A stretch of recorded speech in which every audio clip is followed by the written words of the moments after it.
Hello, good evening, everybody. Welcome to another episode 7 of Hoopertry in Motion.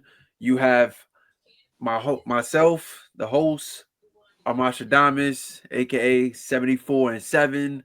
Right now, we getting packed up by the Utah Jazz. We got Josh in the building, Flatbush 5. And then we got guest star again with us, Polo Key. Shout out to my dog, Polo. And also, um, Eric and Ernest, praying for y'all. If y'all don't know, Eric and Ernest, they lost their father last week to cancer. So sending prayers, fuck cancer, and please continue to pray for their family in this very difficult time. So um yes, please keep your thoughts and prayers with them. Eric and Ernest, we miss y'all. Um, we've been, talking to y'all on the side, just trying to just send words of like encouragement and everything. And, so if there's anything that we could do to support you guys, of course, we're here. Um, but, a lot of things been happening in the league, but this is a topic that, Josh and I have been talking. Go ahead, Josh. I do want to say something, Monty, before we get into that. Yeah, go ahead. I feel a way that you don't got my Nets represented in that intro at all, bro. I just noticed that. I'm like, In the I've intro, been men- I've been meaning to tell you that. I'm like, yo, look, I'll every say time I this. see this Look, intro, I don't see no Nets. I see Lakers represented. I see look, Knicks represented. I don't see Yeah, no Nets. look, I need the, I the, need the, some Nets representation. I'm with Josh. We got look, Michael Porter I Jr. cooking, All star. All fair, Star. fair, yeah, We yeah. need him. We You need got we a need to Oh point. man. we need to I add him look, in I there. say this. I say that this is just volume one of the intro. I have an idea of how I Uh, wanted to. It's like literally after I finish making the intro for like the current intro that you guys see now, another idea popped up into my head of how I wanted the new one to uh, go. So I just yeah, make for you. sure, for Oh, sure. for you guys who's listening, podcast wise, is an intro. If you go on YouTube, he's not representing my squad. Me and Polo squad.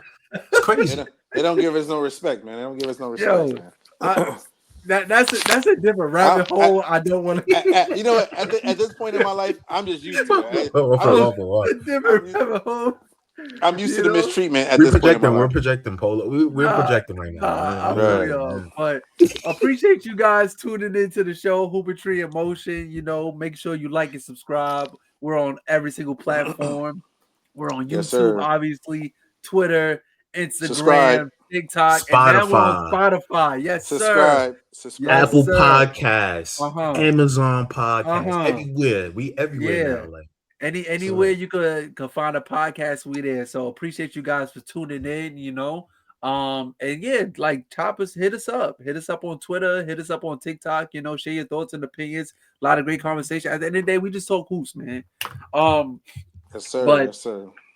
so some of the topics that we got, one of the biggest ones that Josh and I been thinking about, and like we was kind of brainstorming for the past couple days. So the biggest what ifs for every single team, every single NBA franchise. So we're gonna go through them. There's different scenarios that might have led to one thing. There's injuries that might have led to another thing. There's trades. There's free agency signings. There's players leaving their team to go to another team. A bunch of different things that change the future of the NBA of the league, and it's been going down. So some of the things we're gonna talk about. Polo, Josh, anything y'all want to get into before we get into it? Ah, man, let's shoot the shits. We're straight. Let's We're talk All that. right. Let's talk that First, talk. the first team, the Atlanta Hawks. What is the biggest what if in the Atlanta Hawks history franchise? Hmm. the If biggest Trey, what if. my opinion is if Trey Young doesn't get injured in the conference finals, they could get to the finals and go against who they went against. It would have been The The Suns. Suns. the Suns. Do they beat Trey the Suns? maybe Trey Young was unstoppable that year. That was a great playoff run, but that would It was. That was a big what if though. Yeah, I think don't I about know it. if you think think they beat the Suns. I don't know, But man. just think about this. Giannis doesn't have a ring because of that one if. That's true. There's a lot of things change Ooh. about him. How you think about him changes.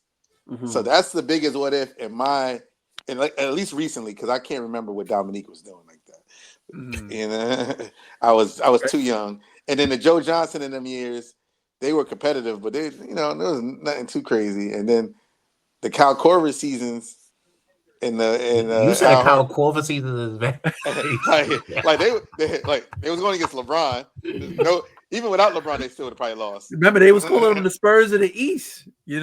That was cat. But that was the year that the whole team won Player of the Week or Player of the Month. The starting five.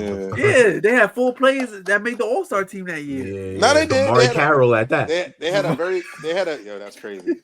They had a very good team, but I don't think that team. Nobody ever believed that team would win. Because why? They didn't have one. They didn't have one even elite star in one category. Because I know, because people can say this. Okay, the Detroit Pistons, right? When they won with Ben Wallace and all those guys, but Ben Wallace was an elite rebounder, an elite shot blocker. Mm-hmm. Nobody on that team was elite at anything. They were just good players. A lot of good players. Al Horford was a good player. Jeff Teague, good player. DeMar Carroll, good player. Kyle Korver, a good shooter. But he wasn't. This wasn't like elite, like a 20-point scoring shooter. He was like a 14, 15-point scorer shooter. So it's like nobody was elite. So I think Trae Young team is their biggest what if. He doesn't get injured. You talk about Trae Young a lot different. You'll probably put him more in the Luka kind of category because they got traded for each other and they have a similar path with their teams. Mm-hmm. So I think that's the biggest what if in Atlanta. Yeah, I was gonna say the biggest what if is what if Melo played, but that's a joke. That's a joke. He was ready. He was ready. He was already into his career. But I agree. I agree with Harry L. That is probably one of the biggest. Because when I was thinking about it, when you told me about this, Armani, I was like, "Yo, for the Hawks is like that's one of the teams is like, I don't know, like, I don't see they didn't really mess up. Like they got people too late. Like they got Dwight Howard a little too late. So it's not really a what if, and it's just I think the Trae Young thing that a lot of people forget, he got injured. Yeah, that kind of hampered that little run. Even though the Bucks team was good defensively, but I think y'all brought up Luka. That's my what if right there. If they don't do that trade, if they don't do that trade, but you know why they did that? They did that. It was like we don't want some Slovenian dude to Atlanta. I ain't gonna lie. That was a money thing. I ain't gonna lie to you guys. If Luka is in Atlanta as a rookie, they was already calling him Hookah Doncic. Could you imagine? It would have been crazy. They didn't see the vision though. Imagine him in Magic City, Luka in Magic City. Y'all talk about he fat and he was fat. I was saying you told he's fat in Dallas. He would have been fat in Atlanta. I ain't gonna lie. He would have had Atlanta turned up, and they wouldn't have traded him. Sure. And they wouldn't have traded him. Sure. Yeah, that's and he does everything that Trae Young does, just at a bigger size. So they would have been up. They would have been excited to watch. Though I ain't gonna lie, that's a good what if the Luka. That's a good one. That's a good one. Because if they don't, I completely forgot that trade happened. Because like coming into it, like when we was talking about the topic, I was like the Hawks. I was like, I don't know, but then I was like, wait. They did a draft day trade for Luka and Trae. A couple years later, Luka dropped 73 on them. You know what I'm saying? Like I would say this though, that trade was very even though, in my opinion, for both teams.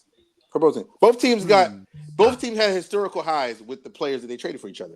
That's what I'm saying. Like only thing is, Atlanta still got a chance to get to the finals with Trae Young. So they do. So that's why I say, but Luka is the better player. That's 100%. Generational talent. No, 100%. But I'm saying usually when you make those trades, one player is astronomically worse than the other, but it's not. It's not like that. It's like, oh, you got.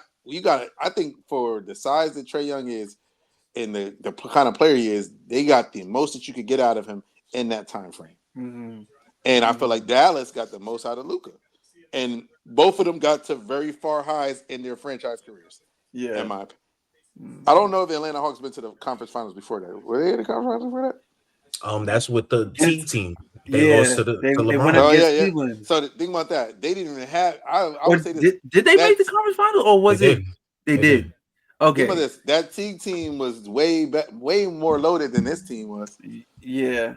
and they got that far. But I think the only thing I would say, another thing part of that team, another what if, I think they was mismanaged how they had their youth. They didn't manage that youth very well because they could have kept a lot of those players and cultivated them better. But they were worried about their cap space.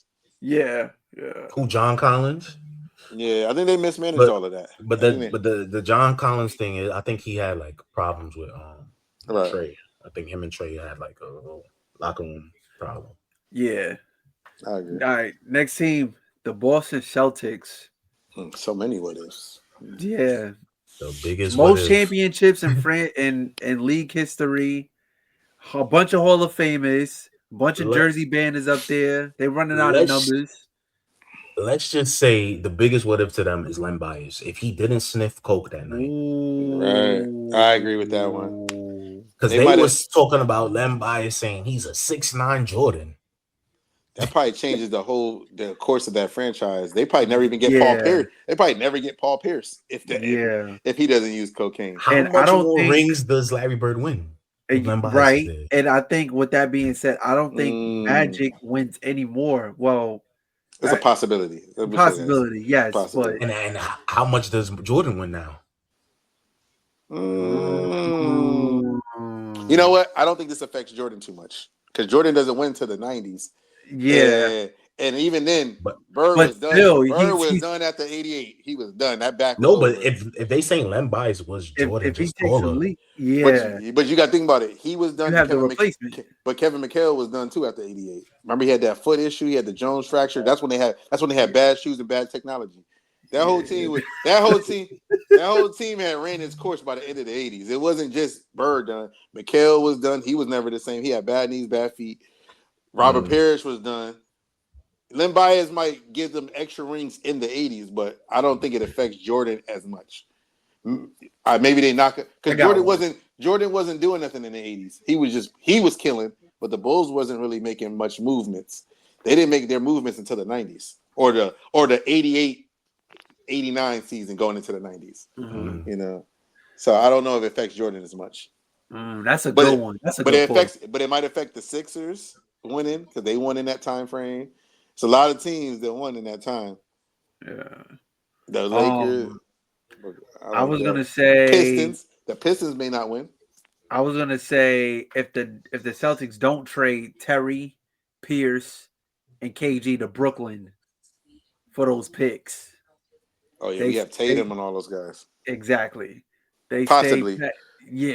They stay pat with the old guys. They don't get those draft picks. Those draft picks turns out to be Tatum. You get a nice young core. Now, this current Celtics team that we know right now just won a championship two seasons ago. You know what I'm saying? So I think if their future looks a lot different if they keep KG, Pierce, and Terry and not trade with Brooklyn. That's a very true fact. I would say this as a Nets fan. I know people say, "Oh, we could have had Jason Tatum and all these other guys," but realistically, the Nets have not been a historic great drafting team. So would we have picked those guys? Yeah, that's the thing. Like, would we have picked that guy? If we had the picks, if we had them at the pick, that's what I'm trying to say. That's what I like to get at. Because sometimes it's different when you got the number one pick versus Tatum was the number one. He was like 2 or 3. He was 3. But they traded out of one. They traded out of one to get there. Yeah. Right. So it's like Jaylen Brown was 3. That was our pick for sure. Yeah, but that don't mean we would. But what I'm saying is, these guys wasn't so outstanding. What that means, they would have guaranteed the Nets would have guaranteed made the pick. Because I remember all of those drafts were very loaded. All those drafts were very loaded. So you never know who the Nets would have picked. That's what I'm trying to get at. Because wasn't Alonzo Ball part of one of those drafts? 2017. But he went 2. He went 2. Yeah. But you just never know. That's what I try to get at, because you never know with the Nets or any team in general, but especially the Nets. You never know. So what is your what if, Polo? For Boston Celtics, I think I gotta agree with that Len Bias thing. That changes the dynamics of the NBA because the Pistons may not have no rings because of that. Yo, I didn't even think about that. That's what I'm saying. That it is a crazy domino effect. It changes the teams that won in the 80s more than it changes the 90s teams. And I don't know if it prolongs them, but at least gives them those extra last years in the 80s, they might have won some rings. The Celtics. Yeah. Because that's just another piece of firepower that they would have had. I got 2 more for the Celtics. Go ahead, rock out. We go just the all right. The Gordon Hayward injury. Okay. That's another because that injury affects that whole team of how those team dynamics. They was coming into a high that year. Everybody was like, yo, they got Jaylen Brown, Tatum, Kyrie, Gordon Hayward, Kyrie, Horford. Like they was on this team is stacked. Marcus Morris. Yeah. They was on Gordon. They was on Smart. They was glazing Gordon Hayward crazy. He had a commercial. Oh, I'm like, yo, they thought they had the next bird the way they was treating it. He was a good player though. Hold on. But they got Kyrie in that same year, and he didn't even get all that same. He didn't get a commercial, and he was way better than. And I was like, yo, why are they going this crazy for him? He's like good player, but he was mad mid. Yeah, he was mad mid at that. He was like a really good mid player. Like, yeah, he's a all-star. It's crazy. No. What I mean is like in all-star standards, he's a mid player. Like he's a mid all-star. He was never all right. Was he a top? Who was a small forward? Was he a top 5 small forward at that time? No. He was not top 5 small forward. Also, then again, he was playing for the Jazz. You feel me? So that ain't got nothing to do with the price of gas. Because when Karl Malone played there, he was a top 5 power forward, and when John Stockton played there, he was a top 5. No, I'm saying like after. I'm saying after never that Carlos Boozer, Darren Williams. Darren Williams was a top 5. He was the hottest thing in Utah. But he was not that context, good. Right? He was not that good. But there's context to this. You're saying he was in top 5, but that's literally probably one of the most stacked times of having small forwards. You had PG during that time. That's good. LeBron, Kevin Durant, Kawhi. Like, hold on. But you're proving my point. Why is he getting a commercial? They was treating him like he was still an all-star coming onto the team. Yeah. Gosh, they didn't give Kyrie, who was a champion, a commercial. Yeah. Who had his own sneaker. Was there even a Gordon Hayward sneaker? Yeah, facts. Everybody wanted. Remember, everybody wanted that black Kyrie jersey. Everybody wanted that. Yeah, they did. I'm not gonna be the one to defend Kyrie in no shape, no form. I'm not defending Kyrie either, but Kyrie Irving, I don't care. Gordon Hayward, popularity. Josh, what's the second one? What is the second one? But the second one is Tatum turning his Achilles. I think. Let's see where you go with this. I think. What was they down? 0-2 when that happened? No, they was down 0-3 or 3-1. It was 3-1. 3. I ain't lying. Verge of going down 3-1. I think they still lose that series though. The Knicks outplayed them. I'm not saying it for that playoffs. I'm saying it for the season. Oh, for this season. Yes. Oh yeah. Because coming into this season, they could win. Like they would have won the East probably. They would have been in the finals. Mm-hmm. That's all they needed. Getting embarrassed by the Knicks and Tatum being there on the floor still being healthy to come back. I feel like they would have came back this year with a mission. Yeah, that's true. I like that take. Yeah. Even though that one is still a little murky, we don't know what's going to happen. Right. But that's a good point. All right. So, moving on. Brooklyn Nets. Stop saying, man. I got a long list, bro. This is what spawned the idea of this video. Brooklyn Nets. I texted Josh. I'm like, yo, this is what I think. Go ahead. I got. You go first, because I got a list. You want me to go first? No, let me lead this one. Go ahead. Harry L, then you, then me, because I got this one is going to make you laugh because I had to think about this on the fly. But if Kyrie Irving doesn't do a no call, no show as a basketball player, you see why I don't defend Kyrie? Yeah, hold on. If he doesn't, as an NBA basketball, this is a job that you choose. He did a no call, no show. If he doesn't do a no call, no show, Eric Adams doesn't put a ban on the city. That's it. And then we will be talking about the Nets ring and not no in-season championship in New York. That changed the whole dynamics of the entire team from that day on. And the crazy thing is, me and Josh defended him. He's like, Kyrie's sensitive. I think He said he was dealing. We thought he was dealing with something, Harry-O. He was like, wait, it might be a family issue. He's out here partying. Hold on, didn't Aaron Gardner die at that same week? It was a lot going on at that same time. Yeah, it was a rough. It was rough. Like, we was like, Kyrie's sensitive and all that. This dude was out here partying with his sister. Now, granted, it's his sister's birthday party. It's his sister's birthday party. You're not saying you can't be at your sister's birthday party. We're not saying that. He took a 2-week sabbatical. You could have just told the team. You could have just told the team, "Hey, I'm going to be doing this," and then they would have said Kyrie Irving had to dismiss himself for a family issue. If they caught him in the club, it wouldn't have been nothing because they would already knew he was away from the team, and the team didn't even know what was going on. Then he comes back to they was asking Steve Nash. Remember when they was asking Steve Nash? He was like, "I don't know where Kyrie at." What? Then he said, "Oh, I got a life." He said, "I got a life too out of here." Like, what? You can tell your employer where you at, bro. It was weird. It was a weird time, man. So that's the biggest what if, in my opinion. So speaking of Kyrie, that was going to be my what if as well, but it was if Kyrie does not get hurt in the playoffs against the Bucks. No, it don't even matter. I'm going with that one because the no call, no show timetabled everything after that. Because but y'all was smoking the Bucks. Y'all was smoking them. But think about this. Okay, but injuries happen. It's part of the game. The next year they put a ban on New York City. Why? Because of him. Yeah. He was the face of this because he did a no call, no show. He literally did a no call. He plays basketball for a living. Who does a no call, no show in the NBA? Josh, go ahead, bro. Go ahead, Josh. Right. That was mine. So that's good. My list. Jesus Christ.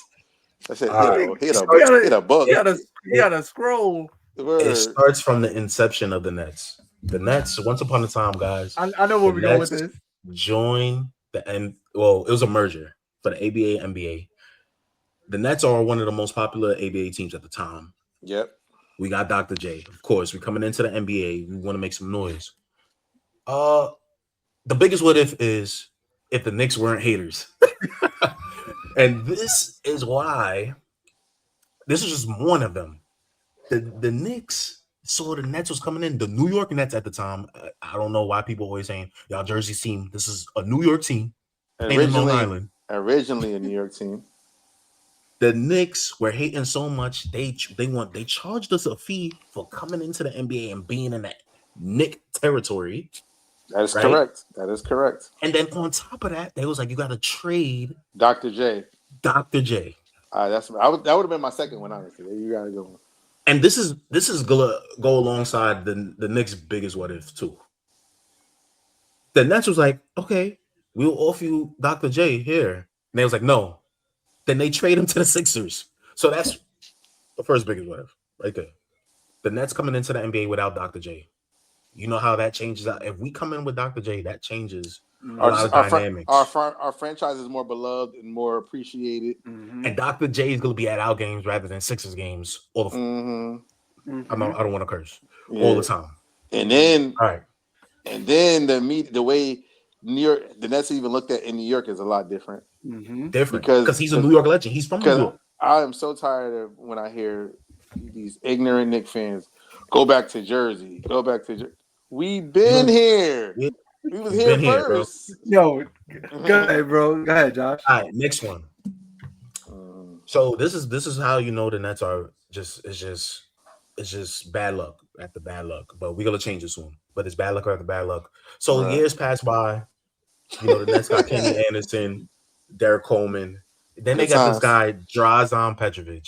And you know what? He starts going crazy and then he dies. Jordan couldn't even guard him.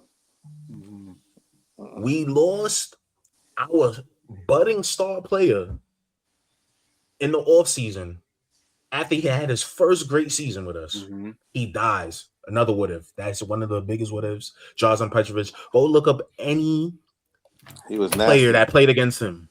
They always talk highly of him. Vernon Maxwell. Yeah. All these guys. Like Reggie Miller, Jordan. Yeah. All of them. Another what if. We got a long list. we we drafted Derek Favors over DeMarcus Cousins. Man. I don't care, bro. That was crazy. And I Even ain't gonna though lie, Brooke said it don't matter. Best Favors player was. available. I would say this. Yeah, I agree with you. Favors was solid, but we could have had DeMarcus Cousins. That's all that matters. And then DeMarcus and Brooke would have been crazy. Another what if with Darren Williams. Darren Williams was the second best point guard in the league. And Joe Johnson. He comes to the Nets, bad wrists, bad ankles. Biggest what if. Another big what if. The Nets traded the pick that got Dame, even though I know what you said earlier, Ario. I get it. Pick that got Dame for Gerald Wallace. We picked Favors over Cousins. That's what I'm trying to say. I picked up Crash. That's what I'm trying to say. I ain't gonna lie. That's why I said this is like a low. That was like a low one. I like Gerald Wallace when he was over there. And then now coming into the recent thing, y'all talked about Kyrie, so I'm not gonna repeat what y'all said. But the one big thing I want to say about the that era was the biggest what if is the once in 100-year pandemic that hit as soon as the Nets could stack the table. Isn't that crazy? Yo, isn't that crazy, y'all? Once in 100-year pandemic. We're not going to see another pandemic for another 100 years. We're not going to be here. God said Brooklyn cannot have a good time. Right. We're not going to be here. We're not going to be here. Word. So, yeah. And I ain't gonna lie, the Nets would have won one. They would have won one. That's what I'm saying, man. Hey, yo, listen. Right. I told Josh, this is part of the what if, but I told Josh this the day that the trade happened. I said I bought the T-shirts. I bought the name and numbers. I said I will not buy these jerseys because I don't trust none of these guys on this team. Did I not say that, Josh? You did say that. I never. If you notice, I had the city shorts. I had all the shorts. Then y'all cop the championship belt, the NWO championship belt. Whoa, you being federal. Yo, word. Yo, we thought we have. Yo, I bought a case of Douce, bro. I had 2 cases. Yo, would be on the Parkway wilding if you on the so like for the viewers who's watching at home, you know, if you don't know, we're all wrestling fans. We love wrestling. So if you go on Google, type in the NWO championship belt, that stands for Nets World Order, and they was gonna rock that. The championship parade. You made a whole trailer and everything. I had a whole. I was gonna have a cooler. I was gonna have a cooler full of Douce and Ace of Spades. I bought a whole case of Douce. Remember I sent you that picture when I had that? I said I got the case ready. You setting the summer plans and everything, bro. Yo, it was crazy. Bro. We was picking the route that we was gonna have our own parade. I had a big speaker. I was gonna go down the Parkway and have it play every piece of Brooklyn song that we have ever created. It was gonna play "Fight the Power." All of that was gonna get played. Enemy? Yeah, because that was in Brooklyn, man. That was in Brooklyn. Yep. I was playing everything Brooklyn related. I'm trying to tell you, every rapper who ever rapped from Brooklyn, I don't care. We was gonna have food. It was gonna look like Labor Day. All I'm saying is that was Juneteenth. That was when Katie's foot was on the line. That day changed everything. That did change a lot. Moving on to the next team, I feel like. Well, moving on to the next team, the Charlotte Hornets. Y'all know what my what if is. Yeah, so I'm not gonna say that. I'm gonna leave that for you. If they didn't trade my homie, if they didn't trade him, so I got one for you. If they kept them, so I'm gonna leave that one for you. I got one for you. The biggest what if they traded Shea. True. They got a history of doing this. They got a history. Jesus. Yeah. What happens if they keep Shea? So I'm gonna keep it short and simple like that. They would have been much better. I'm gonna go with the one Armani's gonna go with, and I'm just gonna let him. I'm gonna let him speak, and I'll just add on to what he's gonna say. Nah, that's really all I gotta say. They traded my dog. That's all it is. Right. So I do say this. That's a big what if they keep Kobe Bryant on. But I will say this. I think Kobe had to be a Laker to be Kobe Bryant, and I'm gonna tell you why. Not saying he might not have been an all-star and all that, but we all know when you go to bad franchises, you might become a good player, but you still won't become a champion. And they don't know how to build around. The Lakers had champion culture, and he got to learn from Magic Johnson, who was part of the organization when he was there. He got to learn from Jerry West, who was there. Kareem was still a part of the organization. Then you had Shaquille O'Neal. Then you had the Buss family. So you had to. They cultivated him into being a winner. Not saying he wasn't naturally a winner, but he got to learn within winning basketball. And then he had Phil Jackson as a coach. You know what I'm saying? So all of these things has made Kobe who Kobe was. It wasn't just, okay, I go to the Lakers. Because I don't think Kobe has the same kind of career as a LeBron does. Like, you could just put him anywhere. Because I always say this, Kobe Bryant is the hardest working player probably in NBA history. Not saying he wasn't super talented, because everybody in NBA is super talented. But if you remember, he didn't even start his rookie year. You know what I'm saying? And that's for a reason, because he probably wasn't the guy he was later in his career. He had to work for everything he became. And on the Hornets, he definitely would have started, but he might not have been the great player that he became as a Laker. So I think the Laker organization helped make Kobe who Kobe was, not just Kobe's greatness. That's a good take. I like that. Yeah. All right, moving on to the next one, the Chicago Bulls. Derrick Rose don't get hurt. Same. That's the one I'm going with. If you don't get hurt, that's the only real what ifs they could have. Yeah, sky's the limit. Or Jordan don't retire in 98. Jordan, yeah. or Jordan don't retire in after 93. They run the decade. They run it from 91 to however long. You feel me? They probably would have. I ain't gonna lie. They probably would have. As crazy as it sounds, though, they probably could have lost in 95. And the reason why Houston? I said, Houston. I think they could have lost in 95. And I'm gonna tell you why they could have lost tonight in the 95. The Bulls never used to whoop on the Rockets when they used to play against each other. And even though Jordan was also rusty when he came back against Shaq, you just see what the Dream did to like Shaq and David Robinson and all these guys. The Bulls never had an elite big man. So imagine who they gonna have hold the Dream. Now, granted, Scotty and Jordan gonna have Kenny and Vernon Maxwell and Clyde Drexler and all those guys probably locked up but they had a lot of weapons. So that's one of those what ifs that Jordan could have had a real rival of somebody possibly beating them, because I don't think a lot of the other teams had the team that the Rockets had. Like, it's an underrated team. They're like the first kind of Spur team where you got a lot of good players who could do stuff. You know what I'm saying? Built off of one player.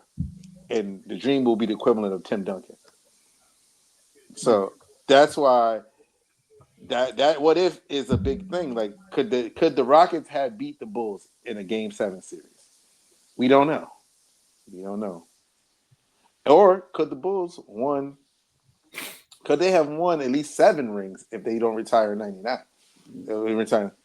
Yeah, because either way you look at it, if Jordan don't retire, bro, like, in the 96 Bulls, 98 Bulls versus the 1999 Spurs. Yeah, young Timmy.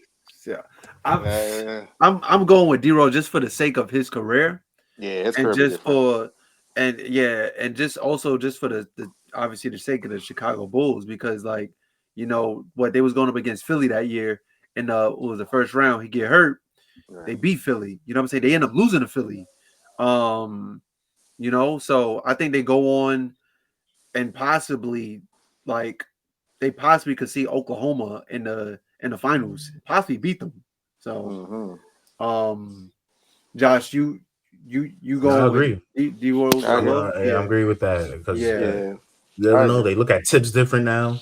Like, there's a lot of stuff. There's a lot of things happening. And I'm glad that you brought that up, because that whole narrative about Tibbs is he runs his players down into the ground. That whole narrative started from the D Rose situation. So if that don't happen, like wherever he goes, it is true though. That's not the cloud that hangs over his head. You feel me? Yeah, but it wasn't just D Rose. It was also Lil Deng got ran to the ground. He ended up being on he was on Iron Man. Yeah, he ended up being on the IV after that. Him and Jimmy Butler, they're like Iron Mans, yo. So, next one, Cleveland Cavaliers. If LeBron doesn't leave the first time, maybe? Same. Yeah. That's the only what if they got. Oh, you know what? If Kyrie doesn't leave, that's another thing. Nah, my what if is what if they don't pick Anthony Bennett? Bro, Oladipo was clearly the best player. He went kind of low too in that draft. Yeah. He went like 15 or something like that. He went now. He went 3. He went 3. Yeah, 3. I thought he went low. Anthony Bennett. Imagine you don't pick Anthony Bennett. That team for LeBron coming back that second time. Oladipo and Kyrie. Better. Oladipo and Kyrie is crazy. They probably don't. They probably don't. You could still trade Wiggins. You could still trade Wiggins for K-Love if LeBron come back. That's a better team. They probably don't. But you know what? They probably don't get Wiggins though, because they probably wouldn't be that bad. They might have got there. It might have got. It took Oladipo a while. But then they didn't also. They probably don't get Deion Waiters too. There's a lot of people careers change. Come on, bro. What are we talking about here, bro? No. I'm not saying he's not better than Deion Waiters. I'm just saying like that whole team changes off of that one pick. It took Oladipo a while though. No, he didn't. But that's because that was another thing. Like I said, bad franchise. Because Orlando didn't know what to do with Cleveland. They would. But no, I agree with that. But I'm saying is Orlando would start them, not like yo, just let them play. Yeah, like, that's stink anyway. And I don't think at that point Orlando was kind of like they wasn't sold on who they wanted their guy to be. You know what I mean? They didn't know they traded for Serge. They traded for Serge on playoff. Yeah. I ain't gonna lie. That's when Orlando used to hoard all them little good role playing guards and stuff. Mo Harkless, if you know, you know. DJ Augustine. Amino, if you know, you know. Yeah, they was hoarding all the little good role players over there. Yep, Terrence Ross. Yeah, they just be. We got the piece you need to win a chip, don't you? What you gonna offer us? That's what they said. Right. All right. Yeah. I next team, the Dallas Mavericks. Obviously, that one is easy. Come on, man. If you don't trade Luka Doncic, they still crying. Anthony Davis. They still crying over there about that. I got another one. I got another one. I'm not even gonna use that one. That's the easiest one. Are you gonna use the one I was gonna say? Yeah, I think you're gonna use the one I'm gonna. All right, go ahead. If Dallas don't trade Steve Nash. Oh. If they don't trade Steve Nash. So look, I'm glad that you brought that up because Mark Cuban is on tape saying that was probably one of the worst decisions he made. He did, but to keep it real, I remember that though. Even when that happened, they didn't really want to get rid of Nash. Yeah. It was kind of like they had no choice in a way. Yeah. Because it was salary cap. He had a good season with the Dallas Mavericks. It wasn't one of those like Luka Doncic kind of moments. And then he goes on to win MVP, 2 MVPs. Right. Wow. So that is wild. I would say Steve Nash. Josh, you have one? The biggest what if is what if Jason Kidd and Jim Jackson wasn't in a love triangle? They would have just been a good team in the West that never did nothing, though. With Tony Braxton, right? Yeah. If you don't know, please look it up. Type that into Google. Find a video on YouTube. It's a they got a whole YouTube. Story. I watched video. It's a whole wild story. I watched that video. I was like, yo, that's crazy. it's a wild story. But honestly, that team wouldn't have been nothing anyway. Yeah. It would have been a good team on the East, on the West, probably make the playoffs, but not go far. Because they didn't Mashburn, they were good, but they didn't have enough at that time for what they needed to win anything. Hey man, I'm thankful it happened because he ended on the Nets 2 teams later. So I'm with you. Yeah. Shout out to Jason Kidd, man. Next one, we have the Denver Nuggets. Denver Nuggets. I have one. Denver Nuggets. I'm gonna go with if they don't find the diamond in the rough with Nikola Jokic, if they continue to have Yusuf Nurkic starting over him, playing, yes, you don't. That is a big what if. You don't get the best player in your franchise. You feel me? Like if you don't play him, you know what I'm saying? So I would say that might be the niche of the Nuggets, diamond in the rough kind of thing.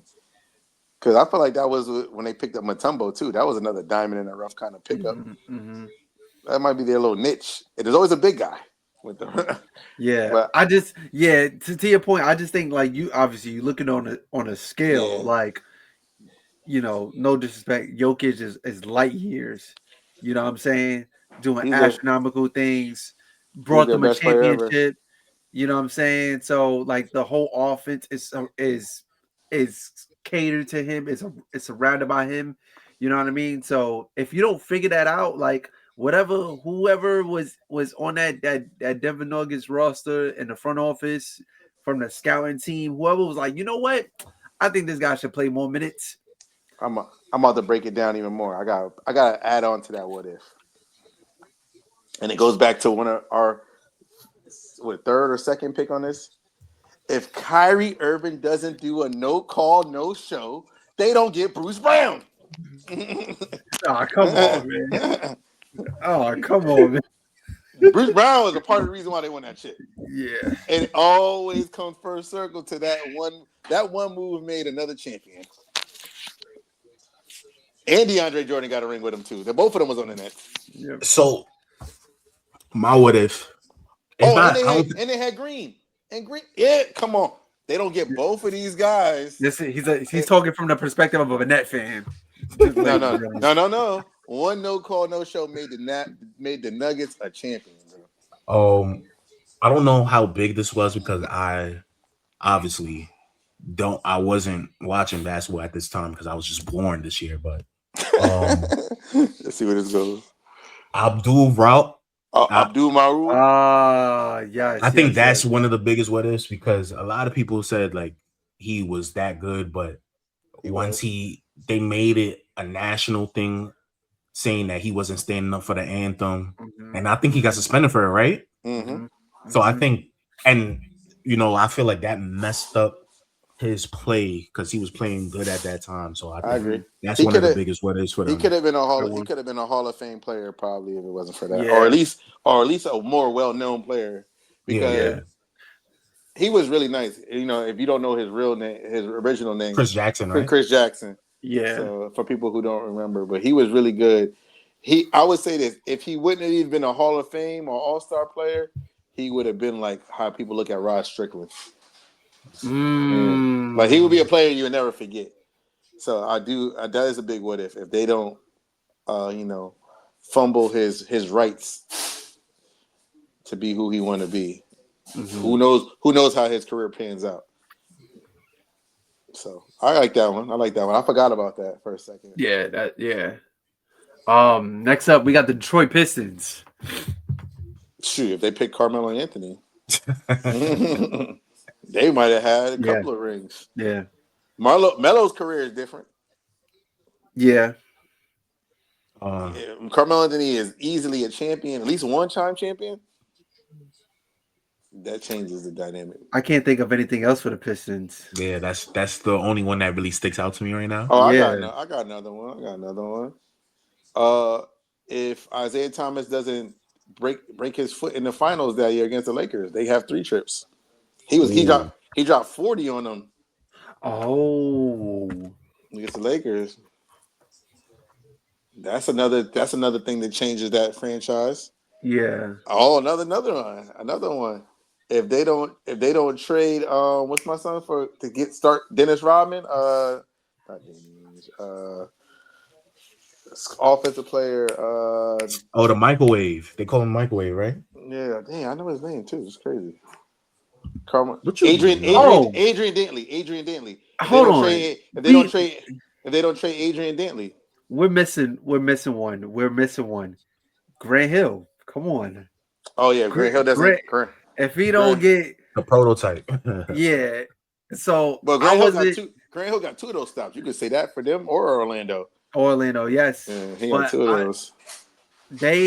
I wasn't around to watch Grant Hill play during his time with the Detroit Pistons, and I had his sneakers. He was that. Yeah. So Grant Hill will be put in the Scottie Pippen, LeBron category of the future if he doesn't have those injuries. Exactly my point. He probably, I don't know if Detroit would have won a championship with him, but they had a chance to win a championship with him because he was the future before that injury. Yeah. So the next one, this is actually an interesting one because a lot of different avenues we could go. The Golden State Warriors. I'm gonna go recent. Go ahead, Josh. I'm gonna go recent. What if? I know you're gonna say that. All them lottery picks they have, what if they just pick the right player? Oh, facts. You picking Kuminga. Most Moody is a good player, but he's not. I mean, you strive for more in the lottery. They passed up on Franz Wagner, Sengun. They passed up on a lot of good players. That's a fact. And it's just like, what if they just drafted the guys who's already ready to play in those roles? I like that. Can you imagine Franz on the Warriors? He was picked up. I thought he should have been picked back then on the Warriors. I agree. That's not I'm gonna go with if they trade Steph instead of Monte. Yeah, that's a big. To Milwaukee. I got another one too. You don't get this run. You don't get 4 championships. And Monte, when he got to Milwaukee, his career declined. Remember, Steph was on the rise versus they were two different generations. Right, but also Steph's career was low-key on life support because he kept getting hurt every single year with them ankle injuries. You feel me? And that's why they thought that contract was generous. Remember? That turned into a deal. Yeah. But even look at this. If that don't even happen, let's say even if they do, just look at this. What if they don't even trade? They don't trade Monte. What happens to Clay? Because Clay wasn't even starting when he was there. Yeah, they almost traded him for Kevin Love. But they might not have made that trade for Kevin Love though, because Clay wasn't producing like that when he was coming off the bench. I think what it is for the whole Steph Curry thing. There's no Splash Brothers. Exactly, and that changes that changes the basketball we know today. I got a what if on that team though. What if they don't? What if they don't fire Mark Jackson? That's do they even get a championship if they don't fire? That's the tough one. I don't think they do. I don't think they do either. And I love Mark Jackson. And Mark Jackson is the reason why they are champions. Yeah. But the thing that people don't give Steve Kerr credit for, he has that championship DNA though. He's been playing with. It's not even that, because it's people who never won championships as players, but they won championships as coaches. It's more of he changed the dynamics of the offense. But no, that's what I'm saying. I'm saying like he was so that triangle. But he did a modified triangle. He didn't do the regular one. He played with the Chicago Bulls and San Antonio. Who had a triangle. You're playing with a great player and Michael Jordan. You're playing with one of the greatest coaches of all time in Phil Jackson, right? Then you go to the San Antonio Spurs. You're playing with one of the if not the greatest coach of all time, and Greg Pop, who had a swing motion offense, and you're playing with one of the best power forwards of all time. So you fuse those both together, and then you get a different type of offense. You get in flow, you get in motion, you get shooters open, but the 3-point shot is not like your. And that's what made the Warriors deadly. Like I agree. They're able to move off the ball instead of like what you see now in today's game. Guys are just jacking up shots. If you go under the screen, I'm shooting the 3. Like you got to worry about Steph running around. Meanwhile, you got Draymond cut into the basket because you're so focused on Steph and Clay. So I agree. Yeah. I will say though, this is what Mark Jackson did introduce to that. That probably would never be a thing. It's just the fact that you could get Steph to play defense. The fact that you can Klay Thompson was not known as a defender when he was drafted. Yeah. He became a defender under Mark Jackson. So those development of those two guys more than even Draymond, because I would say Steve Kerr is more of the Draymond guy. Mark Jackson believed in him, but he didn't give him as much opportunity, obviously, because David Lee. Yeah. But I would say Draymond is a product of Kerr. But Clay and Steph, which is probably the true keys of what that team is started with Mark Jackson. And if you don't trade them, we don't. Do they get one? I would say that. you get Monte Ellis, you keep him, who's a shot chucker. You know what I mean? So he was a I ain't hooper, gonna lie, but that was my favorite team to use in 2K when they had Monte and Steph. I used to obliterate don't people. don't get me started, man. Do not get me started. Anyway, Hey man, moving on to the next. you probably was one of those. You probably was one of the people I beat and didn't even know you at that time. I was like, yo, these dudes is nice. That game actually started my hatred for the Warriors. I know.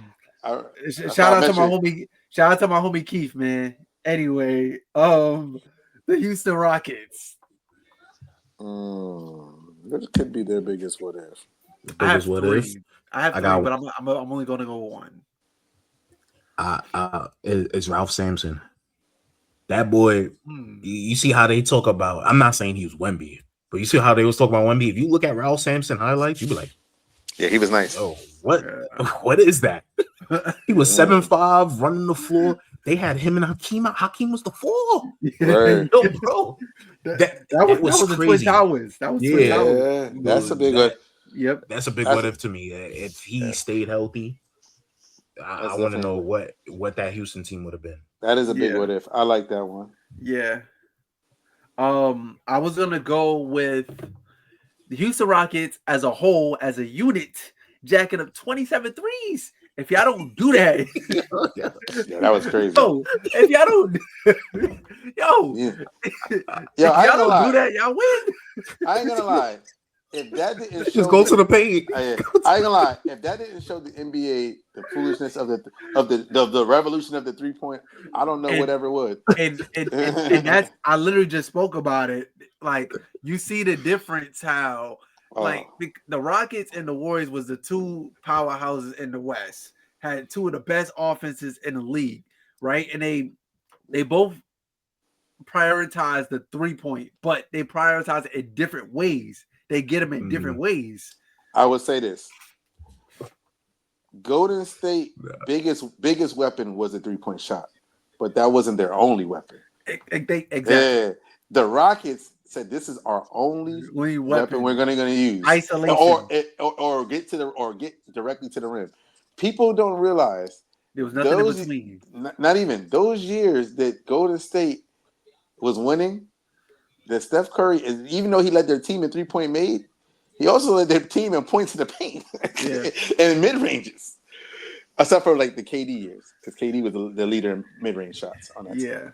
But it's like, yo, Steph shoots a lot of threes, but he'll shoot a mid range too. James Harden does not. But and that team, and that's when they was doing the analytics, and I was just like, yo, that was bad basketball, and that has translated into today's basketball. We'll talk about that later when we get to our last topics. But go ahead, that's good. Well, I'll give you my what if for them. What if Chris Paul doesn't get injured against the? I was going with that one against the Golden State, even though I still think Golden State wins. But they have a chance of winning. Yeah, and do you think if CB plays and they beat Golden State, do they go on to beat Cleveland in the finals? Hell no. You ain't gonna beat LeBron with just shooting threes. Nah, man. They had that is prime. LeBron would have destroyed. That's 2018, Braun, right? Yeah, bro. I thought it was 29. Yeah, you're right. It's 2018. That's 2018, Braun. Either year, I'm taking Braun over anybody. I go right. Probably one of the best LeBron seasons I ever seen. Yeah, LeBron would have destroyed them.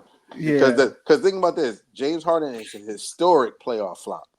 Historically, LeBron James turned up in the playoffs, and if he smells some weakness, like he smelled blood is over here. He's like, I smell some hoe over there in Houston. He would have him and Kyrie, and then Kyrie never leaves Cleveland. Yeah. Because they would have had multiple rings. He'd have felt like he was Shaq and Kobe kind of situation.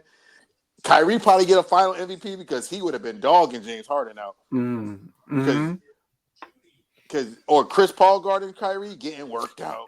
They would have put PJ Tucker on Kyrie, man. James Harden might have made Richard Jefferson, J.R. Smith MVP because of his bad defense. Because he'd have let him shoot them threes. He would have been cashing out. So no, if the Houston Rock, if Chris Paul doesn't get hurt, and let's say they win that series, how we even talk about LeBron is totally different. Yeah. But you know what? I would say this: that 3-1 wouldn't mean as much. I mean, like meaning like that ring wouldn't mean as much as the 3-1 comeback. Mm-hmm. Mm-hmm. Because that was the biggest thing in LeBron's career. But he'll have. Let's say this: LeBron will have 5 rings right now. Yeah. He'll have 5 rings, and because he's beating Houston, and they didn't have no prep. They had no prep, no paint presence Clint defensively. Capella. Defensively, but Clint Capella is not Draymond and who they had? No, they didn't have Bogut 2018. Who they had? Pachulia. They had Pachulia. Golden The State had Rockets? Pachulia. Yeah, No, Golden State had Pachulia. Pachulia, yeah. But they didn't have Draymond. They didn't have Draymond. Yeah. And PJ Tucker is getting worked by LeBron. Yeah. PJ Tucker is not Draymond. Yeah. Next up, we got the Indiana Pacers. Malice in the Palace. Yeah. Reggie Miller has a ring if it's not for that. Malice they got 2 big ones. They got 2 big ones. Is that and Hallie tearing his Achilles. Yeah. That was a close game. I get that. I think if Hallie doesn't tear his Achilles, they win. Yeah. Can you imagine if the Pacers win? What year is the year that Tayshaun blocked Reggie? 2002. 2002. 2002. That's 2002? I thought it was 2004. Yeah, you're right. Okay, yeah, no. I'm not gonna count that because they still run up against the Lakers anyway. But no, that was 2002. Because then they go against the Nets in the next round. Hold on. Or 2003 or something like that. I think that's. Hold on.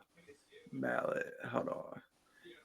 But I'm gonna stick with Malice in the Palace though is real though. If that doesn't happen, Indiana definitely probably wins it. At least get to the chip that year. That's a stacked team, bro. They had a squad: Al Harrington, Steven Jackson, Ron Artest. That's 2004. That was 2004. So I don't think even though LA, and we'll get to that, but even though like LA was going through their problems their whole entire year, I don't think they lose to that Indiana Pacers team if they make it. I think they could because that's when y'all had Carmelo and all of them, right? Yeah, but y'all wasn't a cohesive team. That's why y'all lost. Yeah, and I think Indiana was that year. They were cohesive as hell. Detroit was a defensive juggernaut. So was Indiana though. Yeah, Indiana had people who could guard and get bucket. They were very similar built teams. Where we at? But they had more bucket. They had more bucket getters on Indiana, in my opinion. They had more guys they could go to get a bucket versus the Pistons did. Yeah. Josh, you had one for you said what you said? No, I said Hallie. Hallie. I agree with him with the Hallie though. I think they win. Yeah. I think they win. I honestly, you know what? That would have been one of the greatest playoff runs of all time. I know we talk about Dirk a lot, but that would have been was up there. That would have been up there. Word. He had all them damn game winners. And plus they was the underdog every single series. So yeah. Facts. Yeah. And I ain't gonna lie, they was making that ring about Reggie Miller. I'd never seen Reggie Miller on TV so much in my life. they was doing that for Reggie, boy. Yeah. They was out there hooping. That's one of the nicest teams I've ever seen too. Like as a whole, they had a good cohesive. They had a little bit of everything on that team. Yeah. Okay. Next. All right, we about to do a quick speed round, real quick. Clippers. If they don't kick Chris Paul off the team, if they don't kick Blake Griffin off the team. Okay. Let me be real. What's the quick thing what can I think of for the Clippers? What they did in 2019? I would say no. When they lost to the Houston Rockets that year, that was in 2019. Oh, 2015. Yeah, when they collapsed because of injuries and all of that. But they wasn't gonna win. You never know. They had a squad. Didn't they beat the Spurs that year? That was the year they beat the Spurs, right? That's when Chris Paul had that layup. Yeah. And Blake and Chris Paul went crazy, bro. Yeah. So didn't Chris Paul or Blake got injured in that next round? Yeah. It was always something with them with one of them. Yeah. So I would say that year they lost to the Rockets. Yeah. That was their time to win. So I'm gonna go with, even though like it unfortunately it backfired. But just the trade that they made, Shea. acquiring Paul George, sending Shea to Oklahoma, the That whole was And the pick another. picks that got situation. J-Dub. Yeah, And like now I'm looking like a top 5 pick. yeah, and Or in the past few episodes, I've spoke about how for the Clippers, in the moment it was a great idea because you get two of the two best two-way players on the team. One of them just came off a championship. You know what I'm saying? So, in hindsight, in the moment, it was a great move. What are we 6 years later? It's big, yeah. But another thing about that move, though, that I always say, let's say if they do keep Shea, clearly you got Shea, but they probably don't draft J-Dub because they're also a team that don't historically draft well all the time. Yeah. So you got to think about that kind of stuff. Like the whole draft part is always a crapshoot because unless if it's a team like San Antonio and Golden State, I guess, kind of historically. Like, how many teams really know how to draft well like that consistently? Golden State? I would say historically, Golden State, most of their players when they won chips was drafted there. Harrison Barnes drafted, Klay Thompson drafted, Steph drafted, Jordan Poole drafted. Those are all drafted players. That's historically from recently. Golden State has been a good draft pick. They have been good at drafting. Yeah. They have had some. Have they had some mishaps? Sure, everybody has a little mishap, but they've drafted pretty well in the past. 10 years since they drafted Steph till now. How long Steph been playing? Shout out Jerry West, man. Yeah, you're right. Since they drafted Steph till now, they have picked pretty decently. Yeah. Until Jerry West left. Yeah. Oh, Jerry West was part of Jordan Poole. He was there when Jordan. No. That's the only good pick they had. Oh, okay. A dead clock is right twice a day, man. The Warriors. No, who we on? It's not the Warriors. It's Clippers. Nah, we on the Clippers. Yeah. Bro, the Clippers is What happens if they don't leave San Diego and don't become under the shadow of the Lakers? I don't know. They still ain't nobody jacking up San Diego, so it's the same thing. It is, but I just think about they really embrace that. The Chargers left San Diego, so go on. But being in the that's like if the Nets came to New York and was like, yeah, we playing the MSG. You don't do that, bro. Yeah, that was nasty. Bad luck. Yeah. Bad luck. Yeah. That was nasty. Moving on, my lovely Los Angeles Lakers. This is tough because I'm thinking. There you go. Who you going? What you going with? Oh my gosh! So part of me, right, wants to go with if Shaq doesn't leave. I didn't want Shaq to leave, and the other one is if we get Chris Paul. We get Chris Paul, that changes our. Chris Paul is a big one. Changes our dynamic, right? We get Chris Paul. I got one. We send out Powell, but we get Dwight. Kobe has extended years on his career. You feel me? And no, we won't even need Nash. We won't need him. You know what I'm saying? We never get Nash. That's what I'm saying. That's what I'm saying. Like the Nash thing. Yeah, we got Chris Paul, Dwight, and Cole. And who messing with us, man? So yeah. Harry, please don't. If I know you, please do not say. You know what I'm. Nah, I wouldn't. I go ahead, Josh. Please do not say it. I want to hear you say it. What you gonna say, man? If Magic Johnson doesn't have HIV, I thought he was gonna say something else. I thought he was gonna say. If Magic Johnson doesn't have HIV, the Lakers probably go back to the finals against the Bulls. Yeah. It shortened his career too a lot. Yeah, his career. He finished it was his 12th season in the league. He might have got to the chip a couple of more times.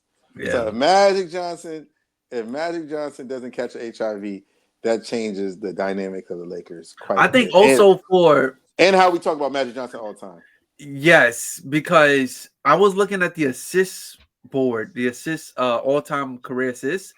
And I'm like, yo, if Magic played a couple more seasons, he's way up there.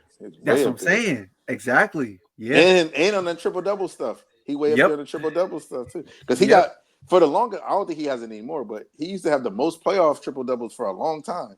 Yep. And he ain't played in mad years during that. It was like in the 2000s he ain't played like So his career goes a different way. Josh, what you thought I was gonna say? Because clearly you thought I was gonna go something crazy. I thought he was gonna say if Lamar Odom wasn't on crack. Oh, nah, come on. Because that was his favorite thing to say. Nah, but Lamar Odom wasn't on crack on the Lakers. Is when he went to that's right. Stephen A was wilding. Shout out that's to when the Knicks picked him up. Yeah, but that was my what if is what if they actually do trade Kobe?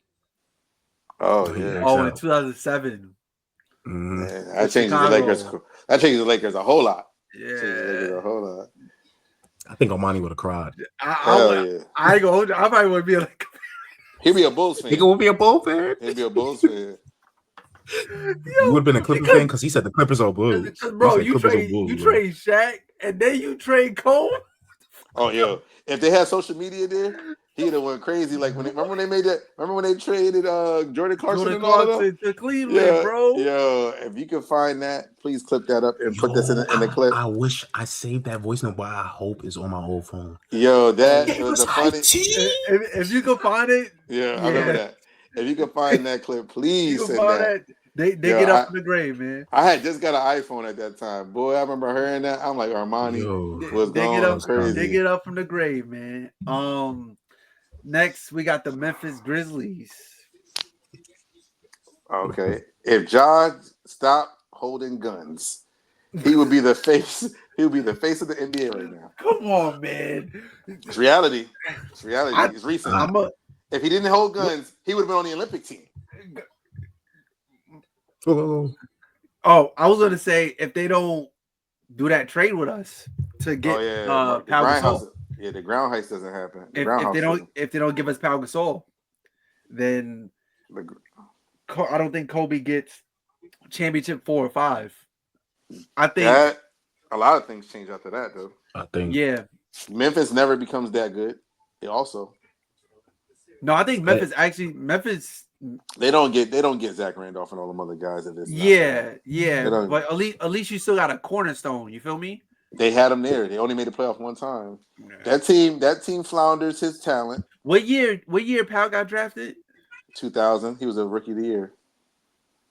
2000? No, not 2000. 97. Sorry, 97. Pau Gasol? He came with Dirk, didn't he? Nah, I don't know. Nah, Pau was 2001? 2001. I know he was rookie of the year. I think it was 2001, but 2001. You might be right. 2001 get traded in 2008. You're right. 97 was Tim Duncan. Yeah. He was. They flounder his career if he doesn't get drafted. Yeah, they don't. Yeah.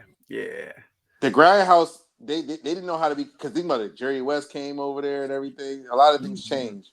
Yep. So if they don't trade for Pau Gasol, the Grizzlies never become the franchise they become. Yeah. They had to sacrifice one talent to get several talents. Yeah. To come over there and make that work. And plus, I mean, you get a young Marc Gasol who end up being an all-star. You feel me? And think about this. Tony Allen probably stays on the Celtics. Mm-hmm. Because the Celtics probably win another ring if Kobe's not competing for it. Yeah. So that's what I said. That's why I said the Grindhouse doesn't happen if it wasn't for that. Yeah. Sure. Yeah. So. Miami Heat. If they kept them cookies on the plane for LeBron, they might have a little more championships. Yeah, shit, man. I think they might have one more. They probably would have had one more. I think if Bron don't go to Miami, I think they still thug it out with that championship that Wade got. And that's what I'm saying? And that's it. You know, if Shaq don't go to Miami, they got a good amount of what ifs too. You take it back too. Yeah, if Shaq don't go to Miami, shit, I think we look at Dwayne Wade a whole lot different. Well, yeah, that definitely made his career like a great player. But yeah, like you know, when you talk of Dwayne Wade, first thing that comes up is 06. Yeah, it gave him prestige. Yeah, he'll just be a all-star Hall of Fame player. Maybe he's not top 75. Yeah, maybe he's not top 75 without that moment. Yeah, that's a big achievement on his career. and you can also say the same for like LeBron. If LeBron don't go to Miami, right?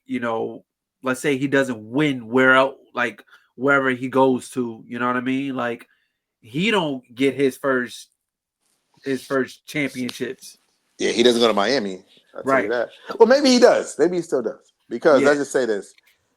Maybe Dwayne Wade doesn't win because Shaq not there, but maybe they feel like they could win together. Because you forget they are friends. They were Yeah. friends before So that. you So feel so you're saying like their team up was inevitable. yeah, their team up could have still happened. Yeah. But the difference is how you look at Dwayne Wade is different. People don't look at Dwayne Wade as a co-star like that. They look at him as the star player. Like, granted, he was a co-star with LeBron, but he don't get the Scottie Pippen treatment. Like so the way you look at Dwayne Wade would be Pippen like if it wasn't for let's say LeBron still goes there for them to win their first rings together. Yeah. He'll get looked at as Scottie. So I'll say that. Yeah. We just lost Josh for a second, but we're gonna continue. No worries. All right, next up we got the Milwaukee Bucks. We got the Milwaukee Bucks. I'm gonna do this for Josh. If Giannis don't injure my whole Nets team, no, I agree with you. That's what I'm gonna go with as well too. Because it was looking shaky. They was getting punched. Giannis was out here hurting my whole team. Bro, they're not champions. Yeah, they was getting punched in the playoffs by Brooklyn. It was I think it's the biggest blowout in NBA history. Yeah, it was looking real scary though. But also, with that being said, if that doesn't happen, we look at Giannis a whole lot differently. You know what I mean? Yeah. So he'll still be a Hall of Famer because he would have had 2 MVPs. No, absolutely. But that 50 ball in Game 6, that doesn't happen. Right. Yeah, but for sure, I do agree. Like, still a Hall of Famer, top 75.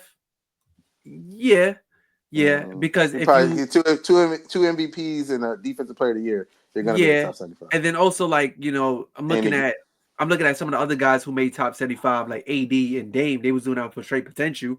If you're looking at Giannis, you know what I'm saying? Right, exactly. Yeah, but I'm gonna go with that. I'll add this in there if Kareem doesn't leave. Also, Kareem doesn't leave. Yeah. So that's another one. Next up, we got the Minnesota Timberwolves. If they don't trade Cat, this is a tough one. If they don't trade Cat, but they probably win next year. They had Cat last year. They probably win if they had Cat last year. At least win the West. Okay. Because as stupid as a basketball player Cat is, he creates more mismatches than Randall does. And he would have gave him more of an advantage against the Thunder. Yeah. Versus Randall. Because remember last year it looked like it was Ant-Man or nothing? Mm-hmm. When it was him and Cat, you didn't feel like that.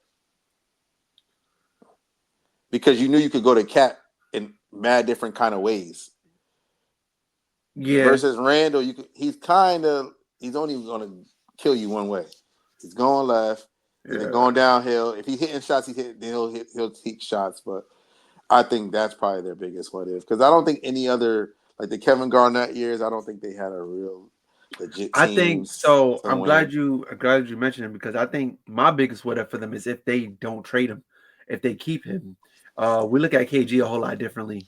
Flounder his career. That's what happens to Paul Gasol. Yeah, KG has that one MVP. You know what I'm saying? And like after that, nothing was looking. They only built one good team around him. Yeah, 2004. And nothing was looking good for Minnesota for a very long time. So yeah, I think they just kind of just stuck with him. You know what I mean? Yeah. Next up, we got the New Orleans Pelicans. What do I say about the Pelicans? What's the what if for them? My biggest what if for them is if DeMarcus Cousins don't get hurt. I can go with that. They probably get out the. I feel like they probably can go deep into the playoffs if that doesn't happen. I don't know if they win, but they have a chance. That year was a good team. And Rondo. I don't think they even played a full season together. I could be wrong, but like half the season. They was tearing shit up. You know what I'm saying? You got two players who could do the same thing. You know, one of them is obviously more athletic than the other, but you know, they was tearing shit up. And then plus you got AD and Boogie in the paint, and then you still got Rondo, who is still somewhat serviceable, and then you still Nah, got he was Drew still good. Holiday. He was still good then. He was still good. Him, And Drew you Holiday, all of them and was still good. you know what I'm saying? You got Drew Holiday, both of them like just hawking down on the perimeter, you know. And then the other Yeah. one is obvious, man, you know, and it's just very disappointing. It's Zion. It's Zion, you know, like just supposed to He is a take what if. yeah, he's supposed to be taking over the league right now, man. You know, like He wanna be Freaky Z instead. He'd rather be Freaky Z than playing basketball, I we guess. But talking about actually, I'm gonna put it this though. Some of that is that, but I would say this about him. He definitely this season came out ready to play. I think I knew from the beginning that his body probably wouldn't be able to hold up. yeah, Because he couldn't last in college. And they played way less games. They played 20-something games in college. yeah, And his body broke down. So 82 game season is a lot to ask for a guy who's a bigger player like that, who's not that tall. yeah. So the Zion thing, but I'm not. I'd rather go with the DeMarcus Cousins thing. Moving on to the next, the New York Knicks. I wish Eric was here for this one. But if y'all still rocking with us, please like, comment, subscribe. You know, follow us on Instagram, Twitter, TikTok. You know, we're here on YouTube, Spotify, Apple, any Amazon, anywhere you can find a podcast, we're there. But for the New York Knicks, it's a bunch of different avenues we could go with this one. You go first. Let's say this: if they don't trade for Carmelo Anthony and they just wait for him to become a free agent, that team is a lot more loaded, and maybe they win a championship. When they had, because they traded Gallinari, Wilson Chandler, Raymond Felton, they had a very loaded team, and all they had to do was wait a season because he was willing to come there. He's gonna come anyway. Yeah, He was gonna come anyway. He wanted to come there, and remember that I feel like the year that they got him was now a reset year, and even the next year after that was kind of a semi-reset year. Just till they had got Kid and all of those guys. So if they don't trade for Carmelo Anthony and just let him come naturally, stay pat. Yeah, you would have had a loaded team. And yeah, you might have lost one of those good players, not all of those good players. yeah. And a lot of them would complement the way Carmelo Anthony played, like a Gallinari and Wilson Chandler would complement him. I'm gonna go with. Hold on. I'm just trying to get the year right. When Patrick Ewing missed the layup. There you go. That was 93, 90. That was 93, 94 season. 95. That was 95. I'm going with yeah. You're right. Because that's when Jordan first retired. 95. Yeah. 19. Yeah, I'm going with 1995. If you don't miss that finger roll, that bunny. Also, it's not even just, but you know what? He get a lot of crap for that. But also, it was Charles Smith, who's from one of my hometown, Bridgeport, Connecticut, missed the layup too, and he's also 6'11". And then also you can even say John Starks missing all them shots. Yeah, they had a lot of misses against Houston. So you know, if I think if those couple things like don't take place, they in the drought. You know what I'm saying? And you know what? And that was a time in my life that I didn't hate the Knicks then, and I actually wanted the Knicks to win because I was a big fan of John Starks, and then they failed. We thought the Knicks had that joint, as the Knicks naturally do. Sometimes just fail because the Knicks going. My motto is the Knicks going Knick. So the Knicks be naked, man. The Knicks be naked, But not last night though, or the night before that. They definitely congratulations to them. You know, yeah, they did that. W's in the comment section. If you're a Knicks fan, I don't know. Put the Statue of Liberty emoji in the comment section. For all the people know I hate the Knicks. That's probably the last nice thing I'm gonna say about you guys. Okay? Oklahoma City Thunder. If Katie don't leave, shoot the whole team. They don't give away James Harden. Yeah, that's the real big one. If they don't yeah, get rid yeah. of You James know what? Harden, Yeah, absolutely, absolutely. Yes, yes, they yes. would have already probably had a championship in that franchise. Yeah, they prioritize Ibaka over James Harden, man. You know, Mm-hmm. but also, even though, let's say they don't trade James Harden, his career looks a little bit different too. Because we That not, whole thing, that whole thing changes. But I yeah, would say this: his career as an individual look probably worse, but his career as a yeah, champion, champion. Yeah, it might be better. he would have a championship on his Yeah, resume. and then Yeah, he still would have been an All Star. yeah, He just probably yeah. wouldn't have an MVP. He probably wouldn't have And an MVP. we'll have an MVP. That's Wouldn't be and dropping, averaging 35 a and season. maybe no scoring champion. That's a maybe because you never know. I Yeah, don't because he could have still got his off, but you know what? The Thunder they nah, don't play like that. KD. They didn't play like that. They were That's player the haters. thing. Yeah, No, it wasn't even just It wasn't just KD. Westbrook too. They all like to Russ. get their they all like to get theirs off. Yeah, Versus like a Golden State, they'll ride the hot hand. yeah. And I Whoever don't. the And depending on how long you keep them together, I'm not sure if KD's like, you know what, I'm I'll gonna say go team this. up with a team that beat me. You know. Yeah, he would have never left. They would have won. They would have won more. Mhm. They would have been fighting for championships for a while. Yeah, yo, there was a team to reckon with, man. I just Yeah. remember watching them in 2010. I'm just like, yo, this team is a headache, bro. They was That running, they that was was the running everybody out the West. that was their biggest error. So I would say that's their biggest what if. Yeah, Let's go yeah. on to what's the next team? What's the next team? Next team, we got the Orlando Magic.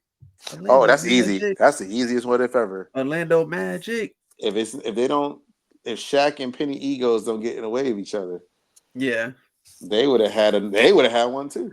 yeah, Because you got to think about it. All right, yeah, y'all lost to Jordan, right? Cool. Y'all last those 3 more years. Y'all either gonna be competing against Jordan and those for them rings, or eventually y'all get one in '99, and I or think get to their confidence was cooked after losing to Houston too. well The, the against yeah, the Dream, against the Dream. yeah, But the Dream wasn't. yeah, But you gotta think about this. The Dream doesn't get back. He doesn't get back after '90. So Shaq yeah, confidence comes right back. That's why yeah, I think if they don't lose Penny and Shaq, they have a championship in Orlando.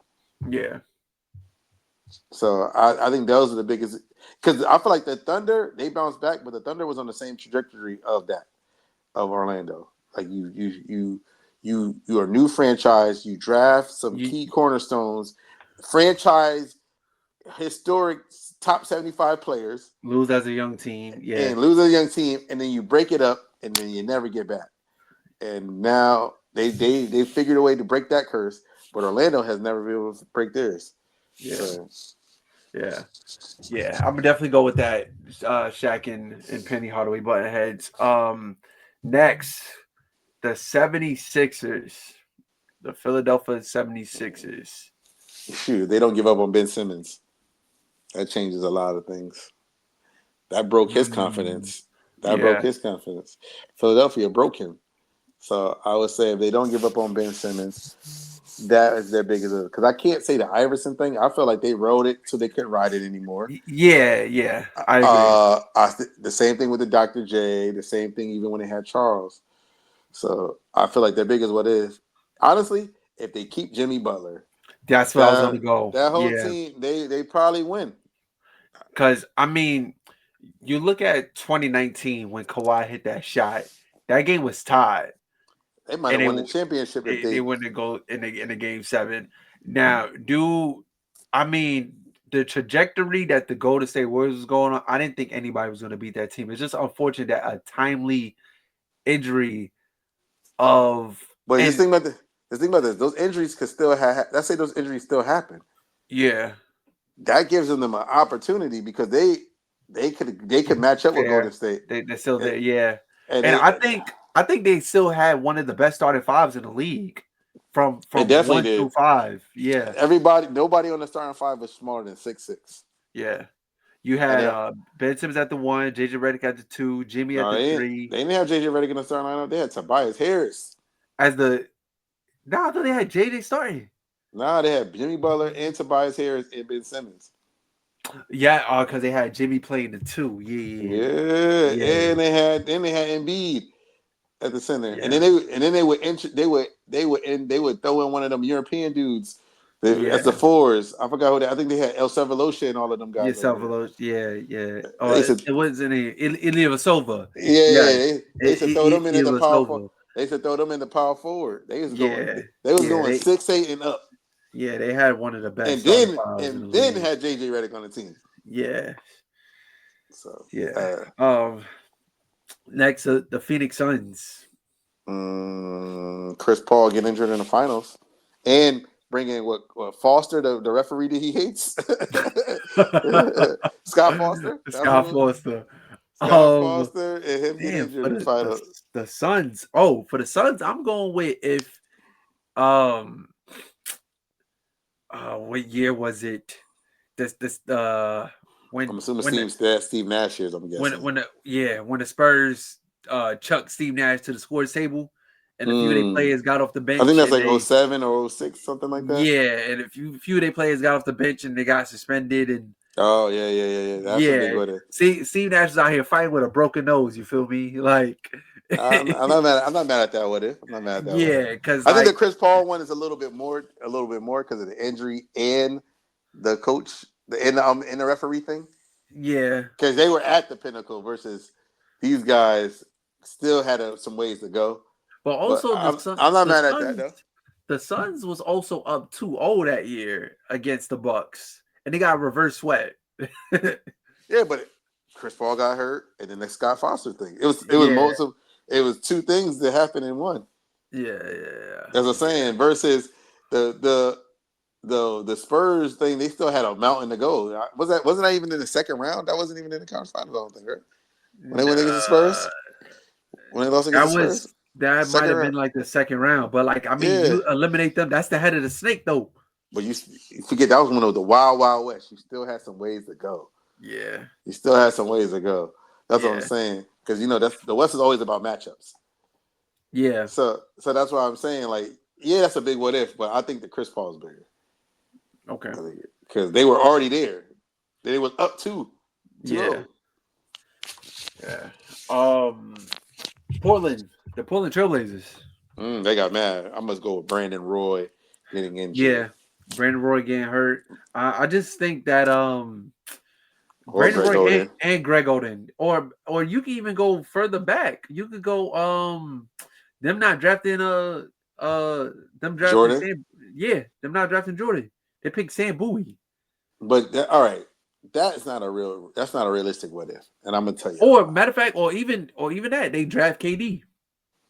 Nah, those two things, like I said, remember I always said, you don't know who they're going to draft. But they had them not drafting KD because they had Brandon Roy.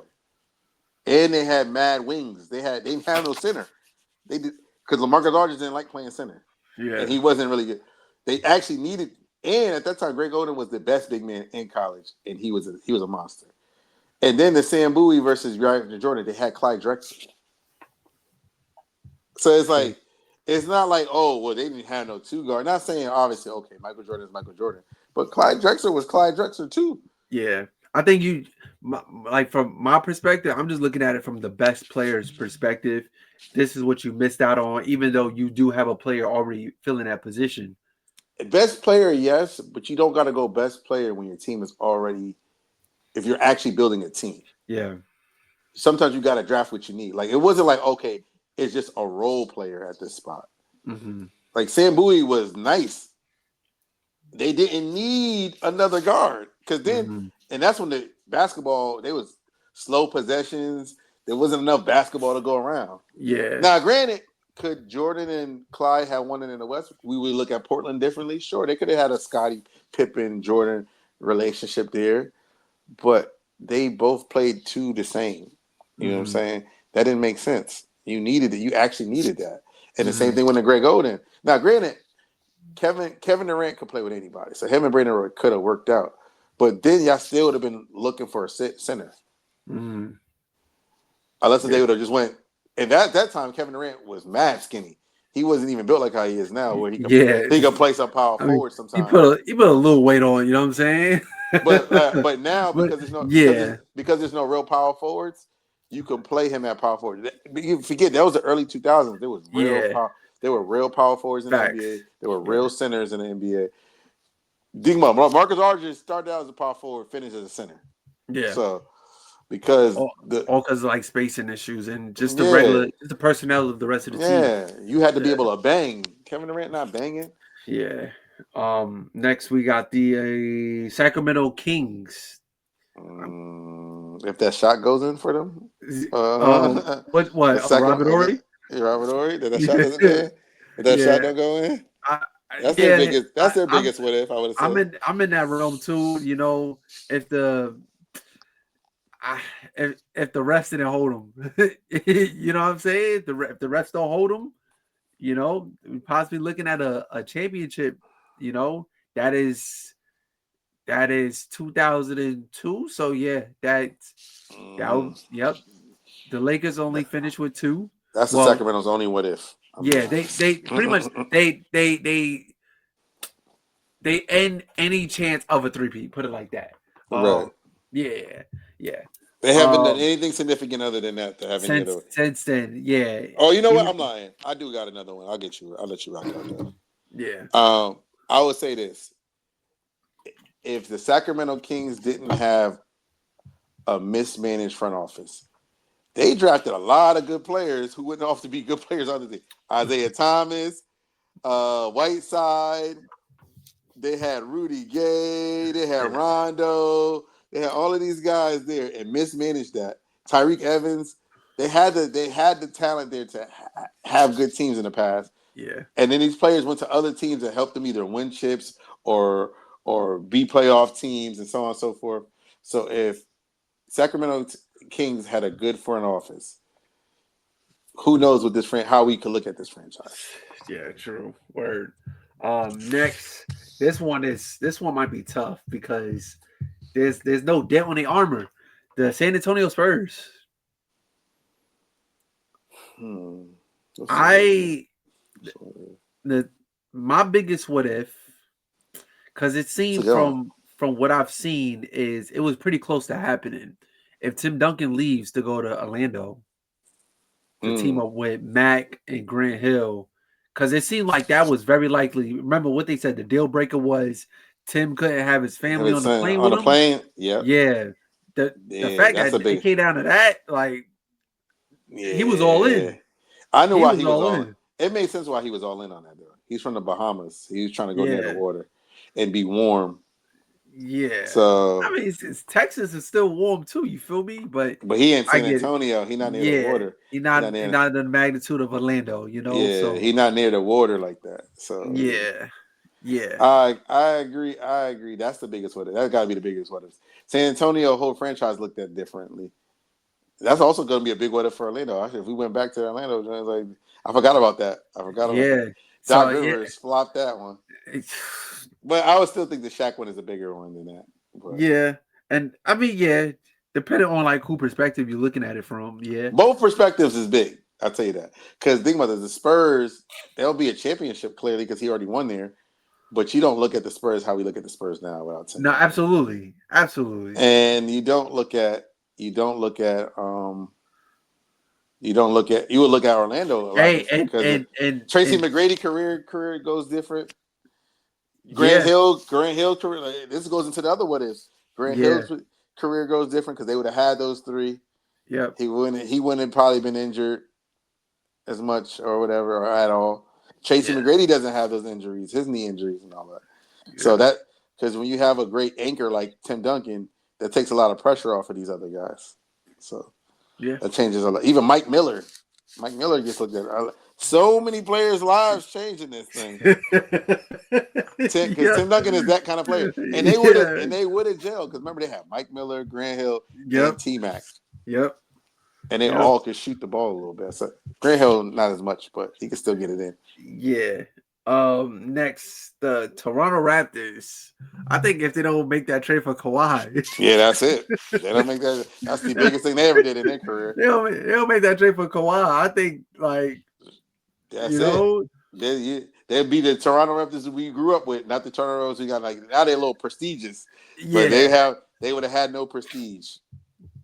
That changes that. That's the biggest trick because really they traded their best franchise player to get I guess technically now their best franchise player. Franchise player, yeah. At that time. And then we got 2 more left. The Utah Jazz. Whew. Do they have any true what ifs? The Utah Jazz. Because I feel like the Karl Malone teams, they went as hard as they could go. Yep. I feel like the Carlos Boozer, Darren Williams teams went as far as they can go. Yep.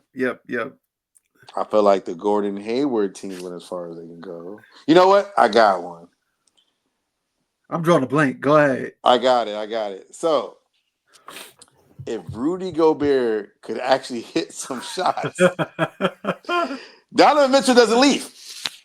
If they had a legit number 2. The problem, because you got to think about it, he only leaves because he can't score. Yeah. Man, Utah. That would be it. This is tough, man. That's their biggest what if they still had Donovan Mitchell. Or if they don't trade Gordon Hayward, they don't get Donovan Mitchell. So that's another thing. Utah, I feel like Utah has maxed out on everything they could max out on. So I don't know. Like, they don't have no trade issue. Like, oh, they could have had this guy. They don't have that kind of thing going on there. If they kept Jerry Sloan, would they eventually win a chip? His Hall of Fame coach Darren Williams ran him out of there. So. He drove him out of there. This might be the only team that I don't have one for. That's fair enough. I'm gonna have to skip out on this one. But if anybody in the comments has a biggest what if for the Utah Jazz, please share it down in the comments. And then last but not least, the Washington Wizards. If the Gilbert Arenas doesn't bring a gun and get injured, you probably look at Washington a little different. Maybe they don't get a championship, but they will be a little bit more respectable franchise. Yeah, I mean, they truly went back to being a joke after that. Do you think that that situation puts like a big dent? I think even then and now, I still look at the Wizards the same. Gun situation. No, to be honest with you. No, but it was the gun on top of the injury. It was a snowball. It went from the injury to the gun. Because if he don't get injured, he probably doesn't have that gun situation happen either. Remember, Gilbert Arenas, he pulled his knee. He lost his knee. So if that doesn't happen, and I guess you were very young at those days. I was in high school and a young adult when the Wizards was kind of decent during those times. People started respecting them when they had Caron Butler, Antoine Jameson, Gilbert. They was going to get it with LeBron. They was the Celtics. They were doing what the Clippers eventually did. They were becoming respectable. Like right now, even though the Clippers haven't won a chip, people respect the Clippers still. The Clippers for the past 10 years or 15 years have been a decent team, where before that, Clippers never used to make the playoffs. Mm-hmm. And then the Wizards didn't make the playoffs since they were the Bullets.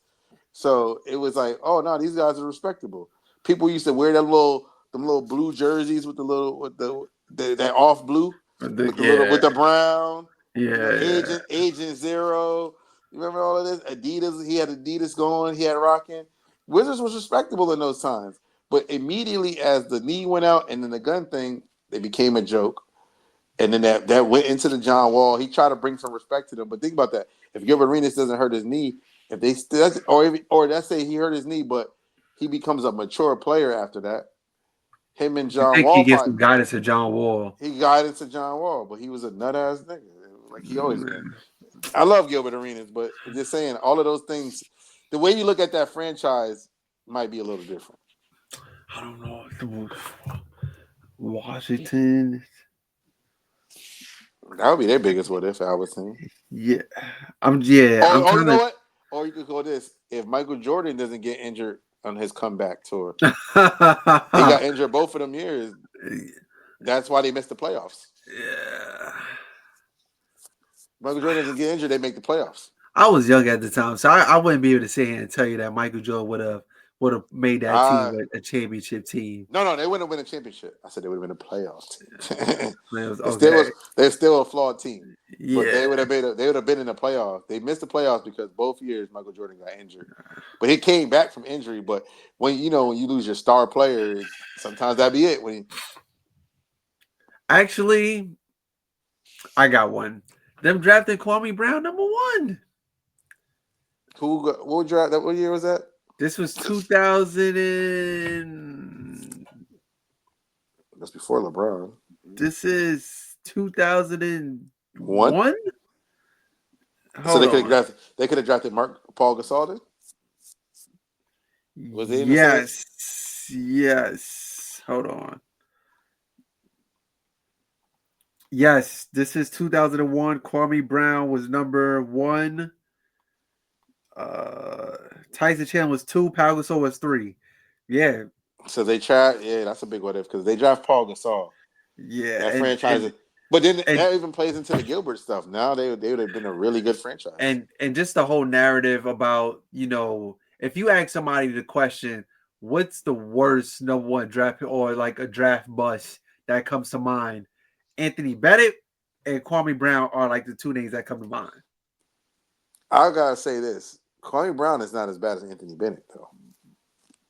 He actually had a respectable career. No, yes. I mean, you look he at it. He actually lasted a long time too.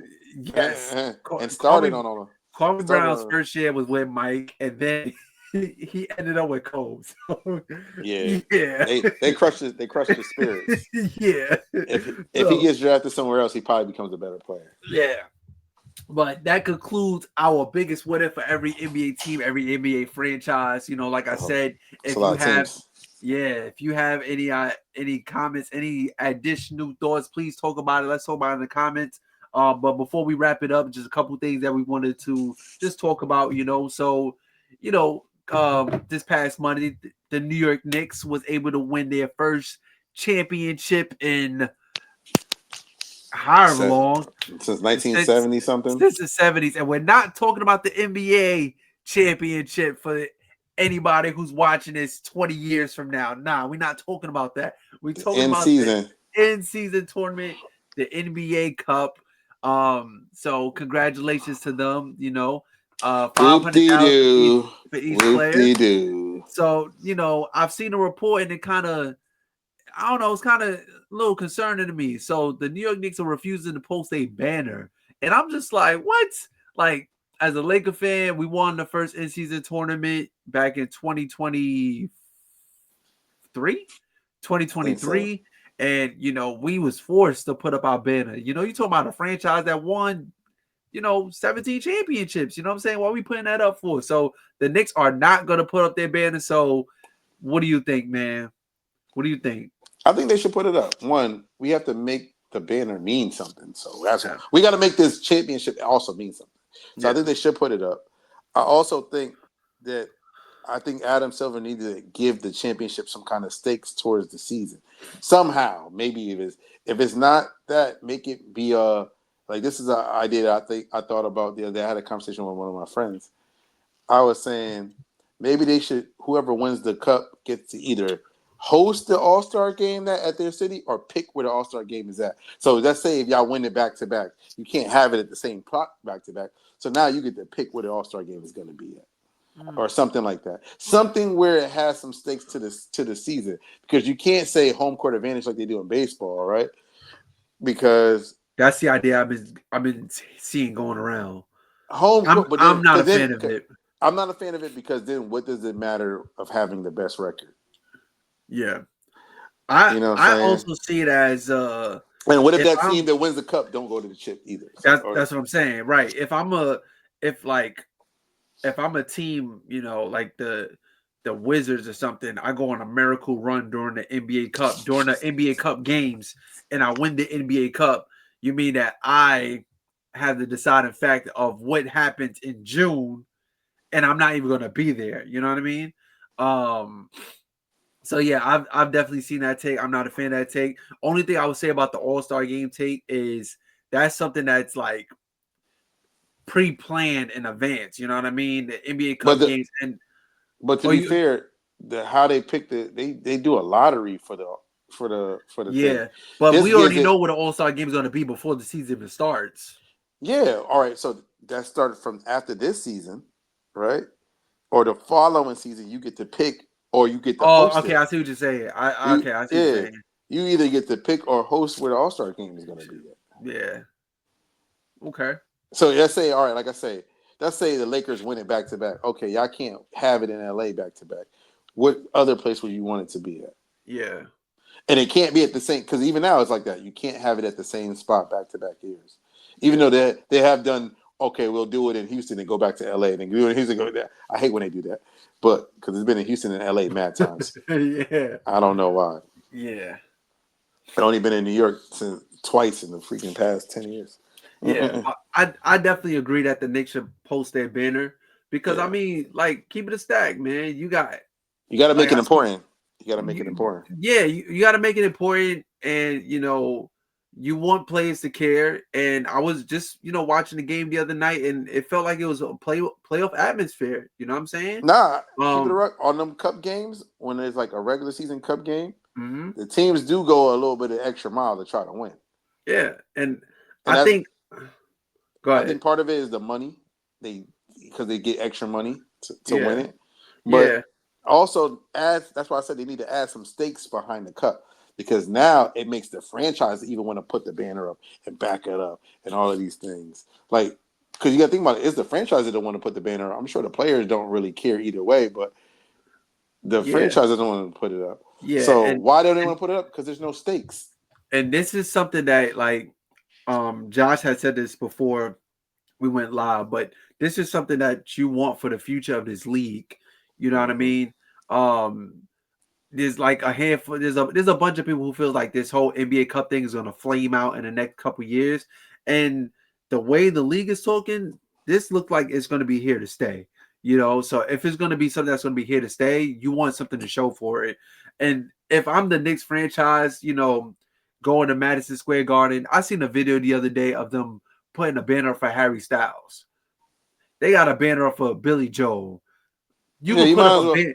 You can You can put up a put that. banner for the NBA Cup, man. Y'all got a Yeah, bunch of division titles up there, even though I know all teams do post their division titles, but like for a team that hasn't won since the 70s, I think it should post it. I think they should you post it. put up that banner, man. Put it up.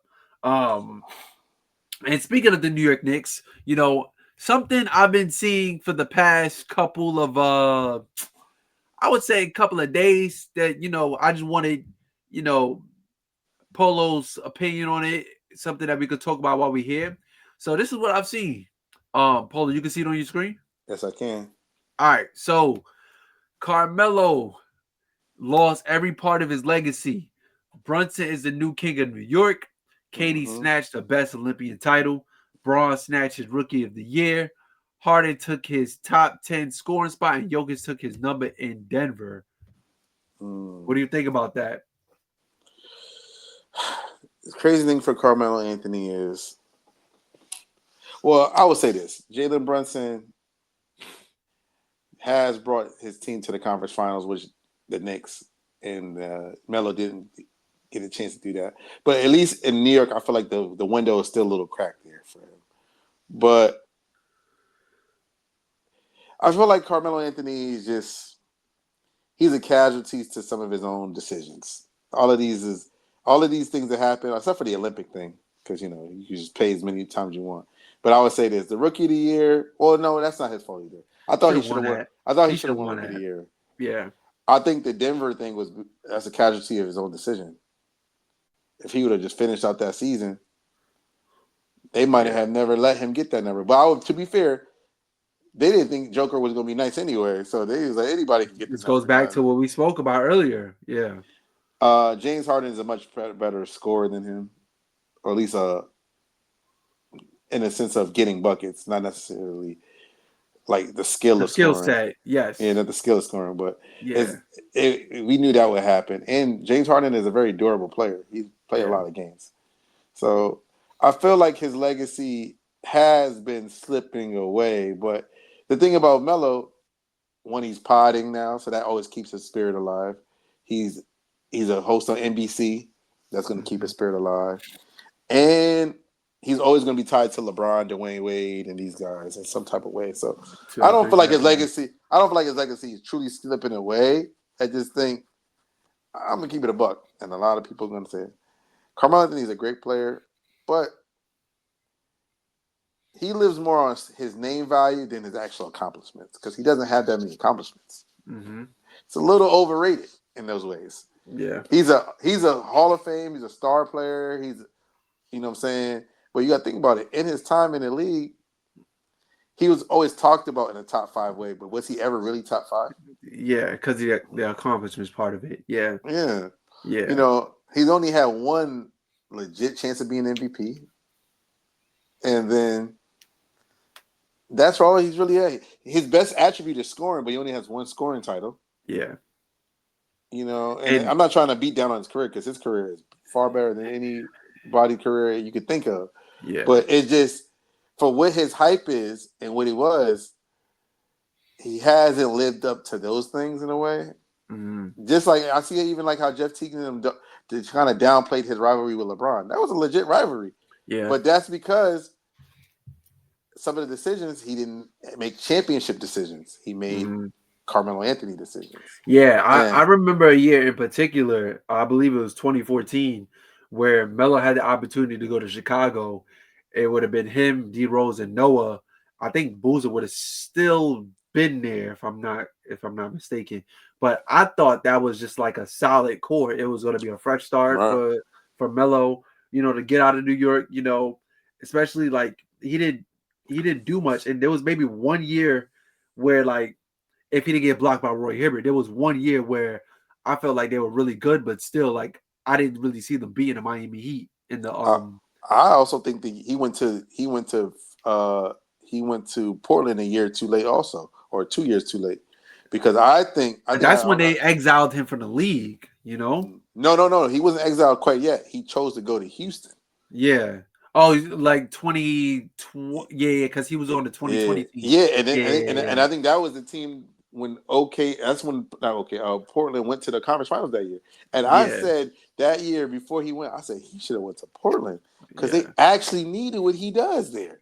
And I feel like when he actually went to Portland, it was a little bit too late. It was just a little bit too late. And I also think that since you mentioned that, I think since you mentioned that, like I forgot who said this, but as unfortunate as it is, Melo didn't understand the type of player like he was at the time, and then also like the league was changing, so he was like, to my point, he was starting to get exiled from the league because what the league needed was not what he can do. You know what I'm saying? Gonna say I think that was unfair. I think that's unfair. No, absolutely, it was. I think I think he knew what he was at that time. Yeah, but sometimes you don't want to face that. You know what I mean? I don't think it was that. I don't think he really had a real option to face that, to be fair. Because you got to think about it. All right, the Knicks were doing him dirty. Right. Then he went to Oklahoma. So he went to Oklahoma, another bad fit. He went to Houston first before he went to Oklahoma. Yes. He went to Houston where you got that coach fired, D'Antoni, when you played for the Knicks. Yeah. And you don't play an up and down pace. You're a half court scorer. Yeah. And then also so that was the first bad decision out of that. Yeah. Then you go to the Thunder because it was like, okay, well, we'll take you. But then you got to think about this. They didn't have a chance of true chemistry. They only had 1 year of it. Yeah. If they would have ran it back, they might have probably got to the next round. Yeah. And then I also think he wasn't very because I feel like he settled in pretty good in OKC. He wasn't off the strength because remember that was Hoodie Melo going into the season. He wasn't very open minded on like the role he could play for that team, Well, Houston, but Houston, they kept shafting him. They didn't even know, they didn't want to use him. They didn't want him. They just took him because you can't turn down Carmelo Anthony. Yeah, because realistically, it didn't make no sense for him to go there. Yeah, but they can't say, "Oh, we're going to turn down." He chose them. They didn't choose him. But that's when his name meant something. Mm-hmm. So, but I feel like that tarnished his name because he should have really looked at what team needs me versus what team do I want to go to. Sometimes, because some people don't have that I could just play anywhere kind of game. Mm-hmm. Kevin Durant has that. LeBron has pieces of that. But Melo doesn't. He should have went to a team that was a piece away that truly fit his game. I think OKC at the time was a smarter decision, but at the same time, Westbrook is a hold the ball guy. So is Paul George. Now, granted, you could say the same thing about CJ McCollum and Damian Lillard, but they're small players, so they have to defer to the post player. That's what Melo does. Mm-hmm. There were teams where they didn't have to defer to you. Yeah. And then the same thing on the Rockets. They don't even post up and they don't shoot twos. And you shoot twos. Right. So you was exiled from that whole system. Yeah. Like you went to the best team because you thought you was gonna get a ring versus the best team that is gonna fit your game. And sometimes imagine if Melo was just straight up catch and shoot in that Houston offense, That's not his game. He need a jab step, a little dribble here and there. That's what I'm saying. And then they had Chris Paul there. So Chris Paul's taking up all the mid-ranges that you would get. And he talked about that on his podcast. He did, yeah. So it's like, those. Yeah. And I was like, yo, you didn't look at that. You looked at the decision because they were a top team and you could win there. But you didn't think, hey, they don't even play the style of play that you want to play. Because I would say this, if they still had Kevin McHale as the coach, it would have worked there. Yeah, because that's his philosophy on the team. Yeah. Right, but you went on a Dan Tony team where you played for him and didn't fit. Yeah, that was you making bad decisions. Dan Tony got you out of there. They made you the scapegoat of that, and you shouldn't have went there. But I would say this: Carmelo Anthony. I don't think his legacy is really being washed away because Carmelo Anthony is still Carmelo Anthony. Yeah, he has the name, he has the face, he has the game, and Carmelo Anthony is one of the greatest small forwards of all time. And you're always going to remember him. Now, he's going to be remembered more in the Charles Barkley realm, but that's still not a bad realm to be remembered at. Yeah, I agree. People still talk about Charles to this day. So, yeah. And from one Hall of Famer to another, shout out to Kevin Garnett. So today, the Timberwolves have announced that they are planning on retiring Kevin Garnett's jersey, and rightfully so. It's about time, man. It's really about time because Kevin Garnett retired in 2016, along with Kobe Bryant, Tim Duncan, and one of the best Hall of Fame classes of all time. And I know there was some issues that was going on between him and the Timberwolves. Even though he finished his career as a Timberwolf, there was still some lingering issues that was going on. He was still working on he was working on the coaching staff at the year after he retired too. Yeah, so like as a development coach though. Yeah, huge accomplishment for KG, best player in their franchise, no doubt about it. You know, hands down, MVP. I just remember watching KG. KG was like my favorite power forward growing up. I used to love watching him play against Dirk and Tim, especially in those jerseys. Those jerseys was tough. Yeah, that was one of those. That's their best jersey, in my opinion. Yeah, that era, the black, especially the black one. That black one was sick.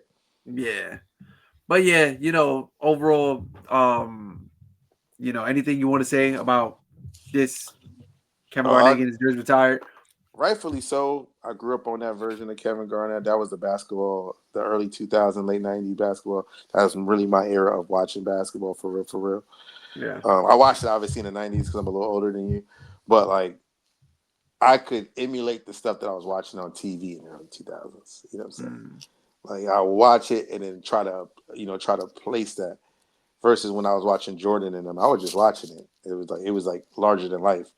But when it came to Kevin Garnett, Kobe, Tim Duncan, I was in the era of playing basketball. I was teenager for some of that. Yeah. Little kid for some of that. But Kevin Garnett, greatest Timber of all time. He should have been retired. 10 years is crazy. But you know what? At least they're doing it. And we're going to talk about what they're doing versus what they didn't do. Yeah. And Kevin Garnett, he really was a Timber. Like I don't remember before them. Like, they had J.R. Ryder, but nobody really watched them with J.R. Ryder. And then he's literally the first big player they had, and really, until recently, that was the only big player they've ever had. Because Kevin Love was cool, but he wasn't doing what Tim Kevin Garnett was doing over there. Yeah. KG was putting on for that team. And he was entertaining, man. He'd be like, he's the most crazy player you ever seen. I remember he threw that ball at Anthony Peeler head. Mind you, Anthony Peeler was his teammate the year before. Against the Kings. Yo, against the Kings. Yeah. I remember, and I know that because I used to use them in NBA Live. This one Live was crazy.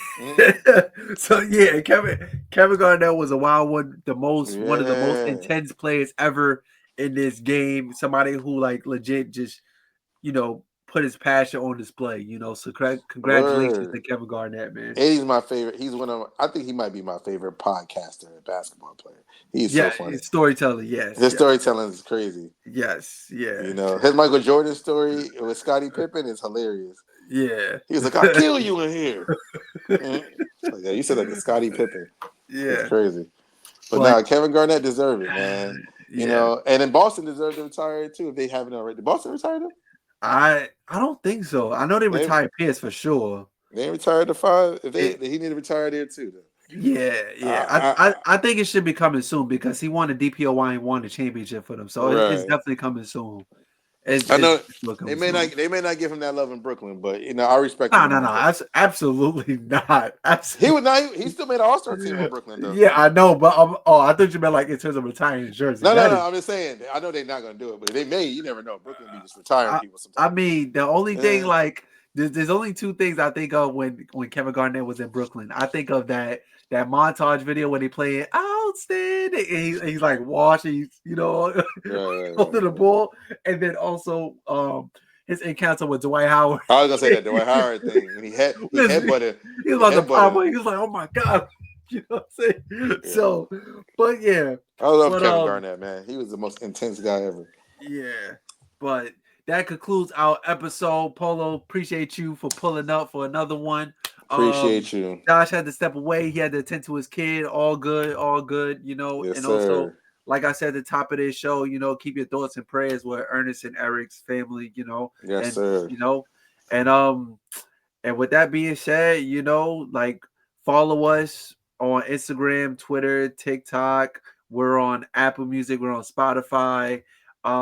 Like, comment, subscribe. Like I said earlier, you could talk about some of the biggest what ifs that we didn't cover. You can post that in the comments. And Polo, you got anything else you want to say? Man, just like and subscribe to the pod, man. If you want to follow me, Polo Keeve on Instagram, Polo Keeve on everything. Also Under Pressure series on Instagram. You want to see some interviews. A lot of great work over there, man. The videos are very entertaining, man. Word. Oh yeah, if y'all want to see me talk crazy stuff, man. I be tamed over here. Yeah, I get crazy. I throw a little bit of here and there, but I appreciate you for inviting me on the show. Yes, sir. Prayers up to their father. That's I understand. I lost my father before, so I definitely understand. Prayers up. You know what I'm saying? I hope you guys are doing well, staying strong. Yes. And yeah. Let's go Nets, man. Let's go Nets. Happy holidays. So take care of yourselves. Take care of each other. Merry Christmas and Happy New Year's. Yeah, Happy Kwanzaa. Yes, sir. And watch some damn basketball. Hanukkah's for my Jews, man. No Kanye West. Hanukkah for my Jews, man. Watch some damn basketball and fuck cancer, man. So I ain't gonna lie, word. I can't wait to the Christmas games. Let's go. I'm gonna watch it with my uncle all day. But y'all be good. Later.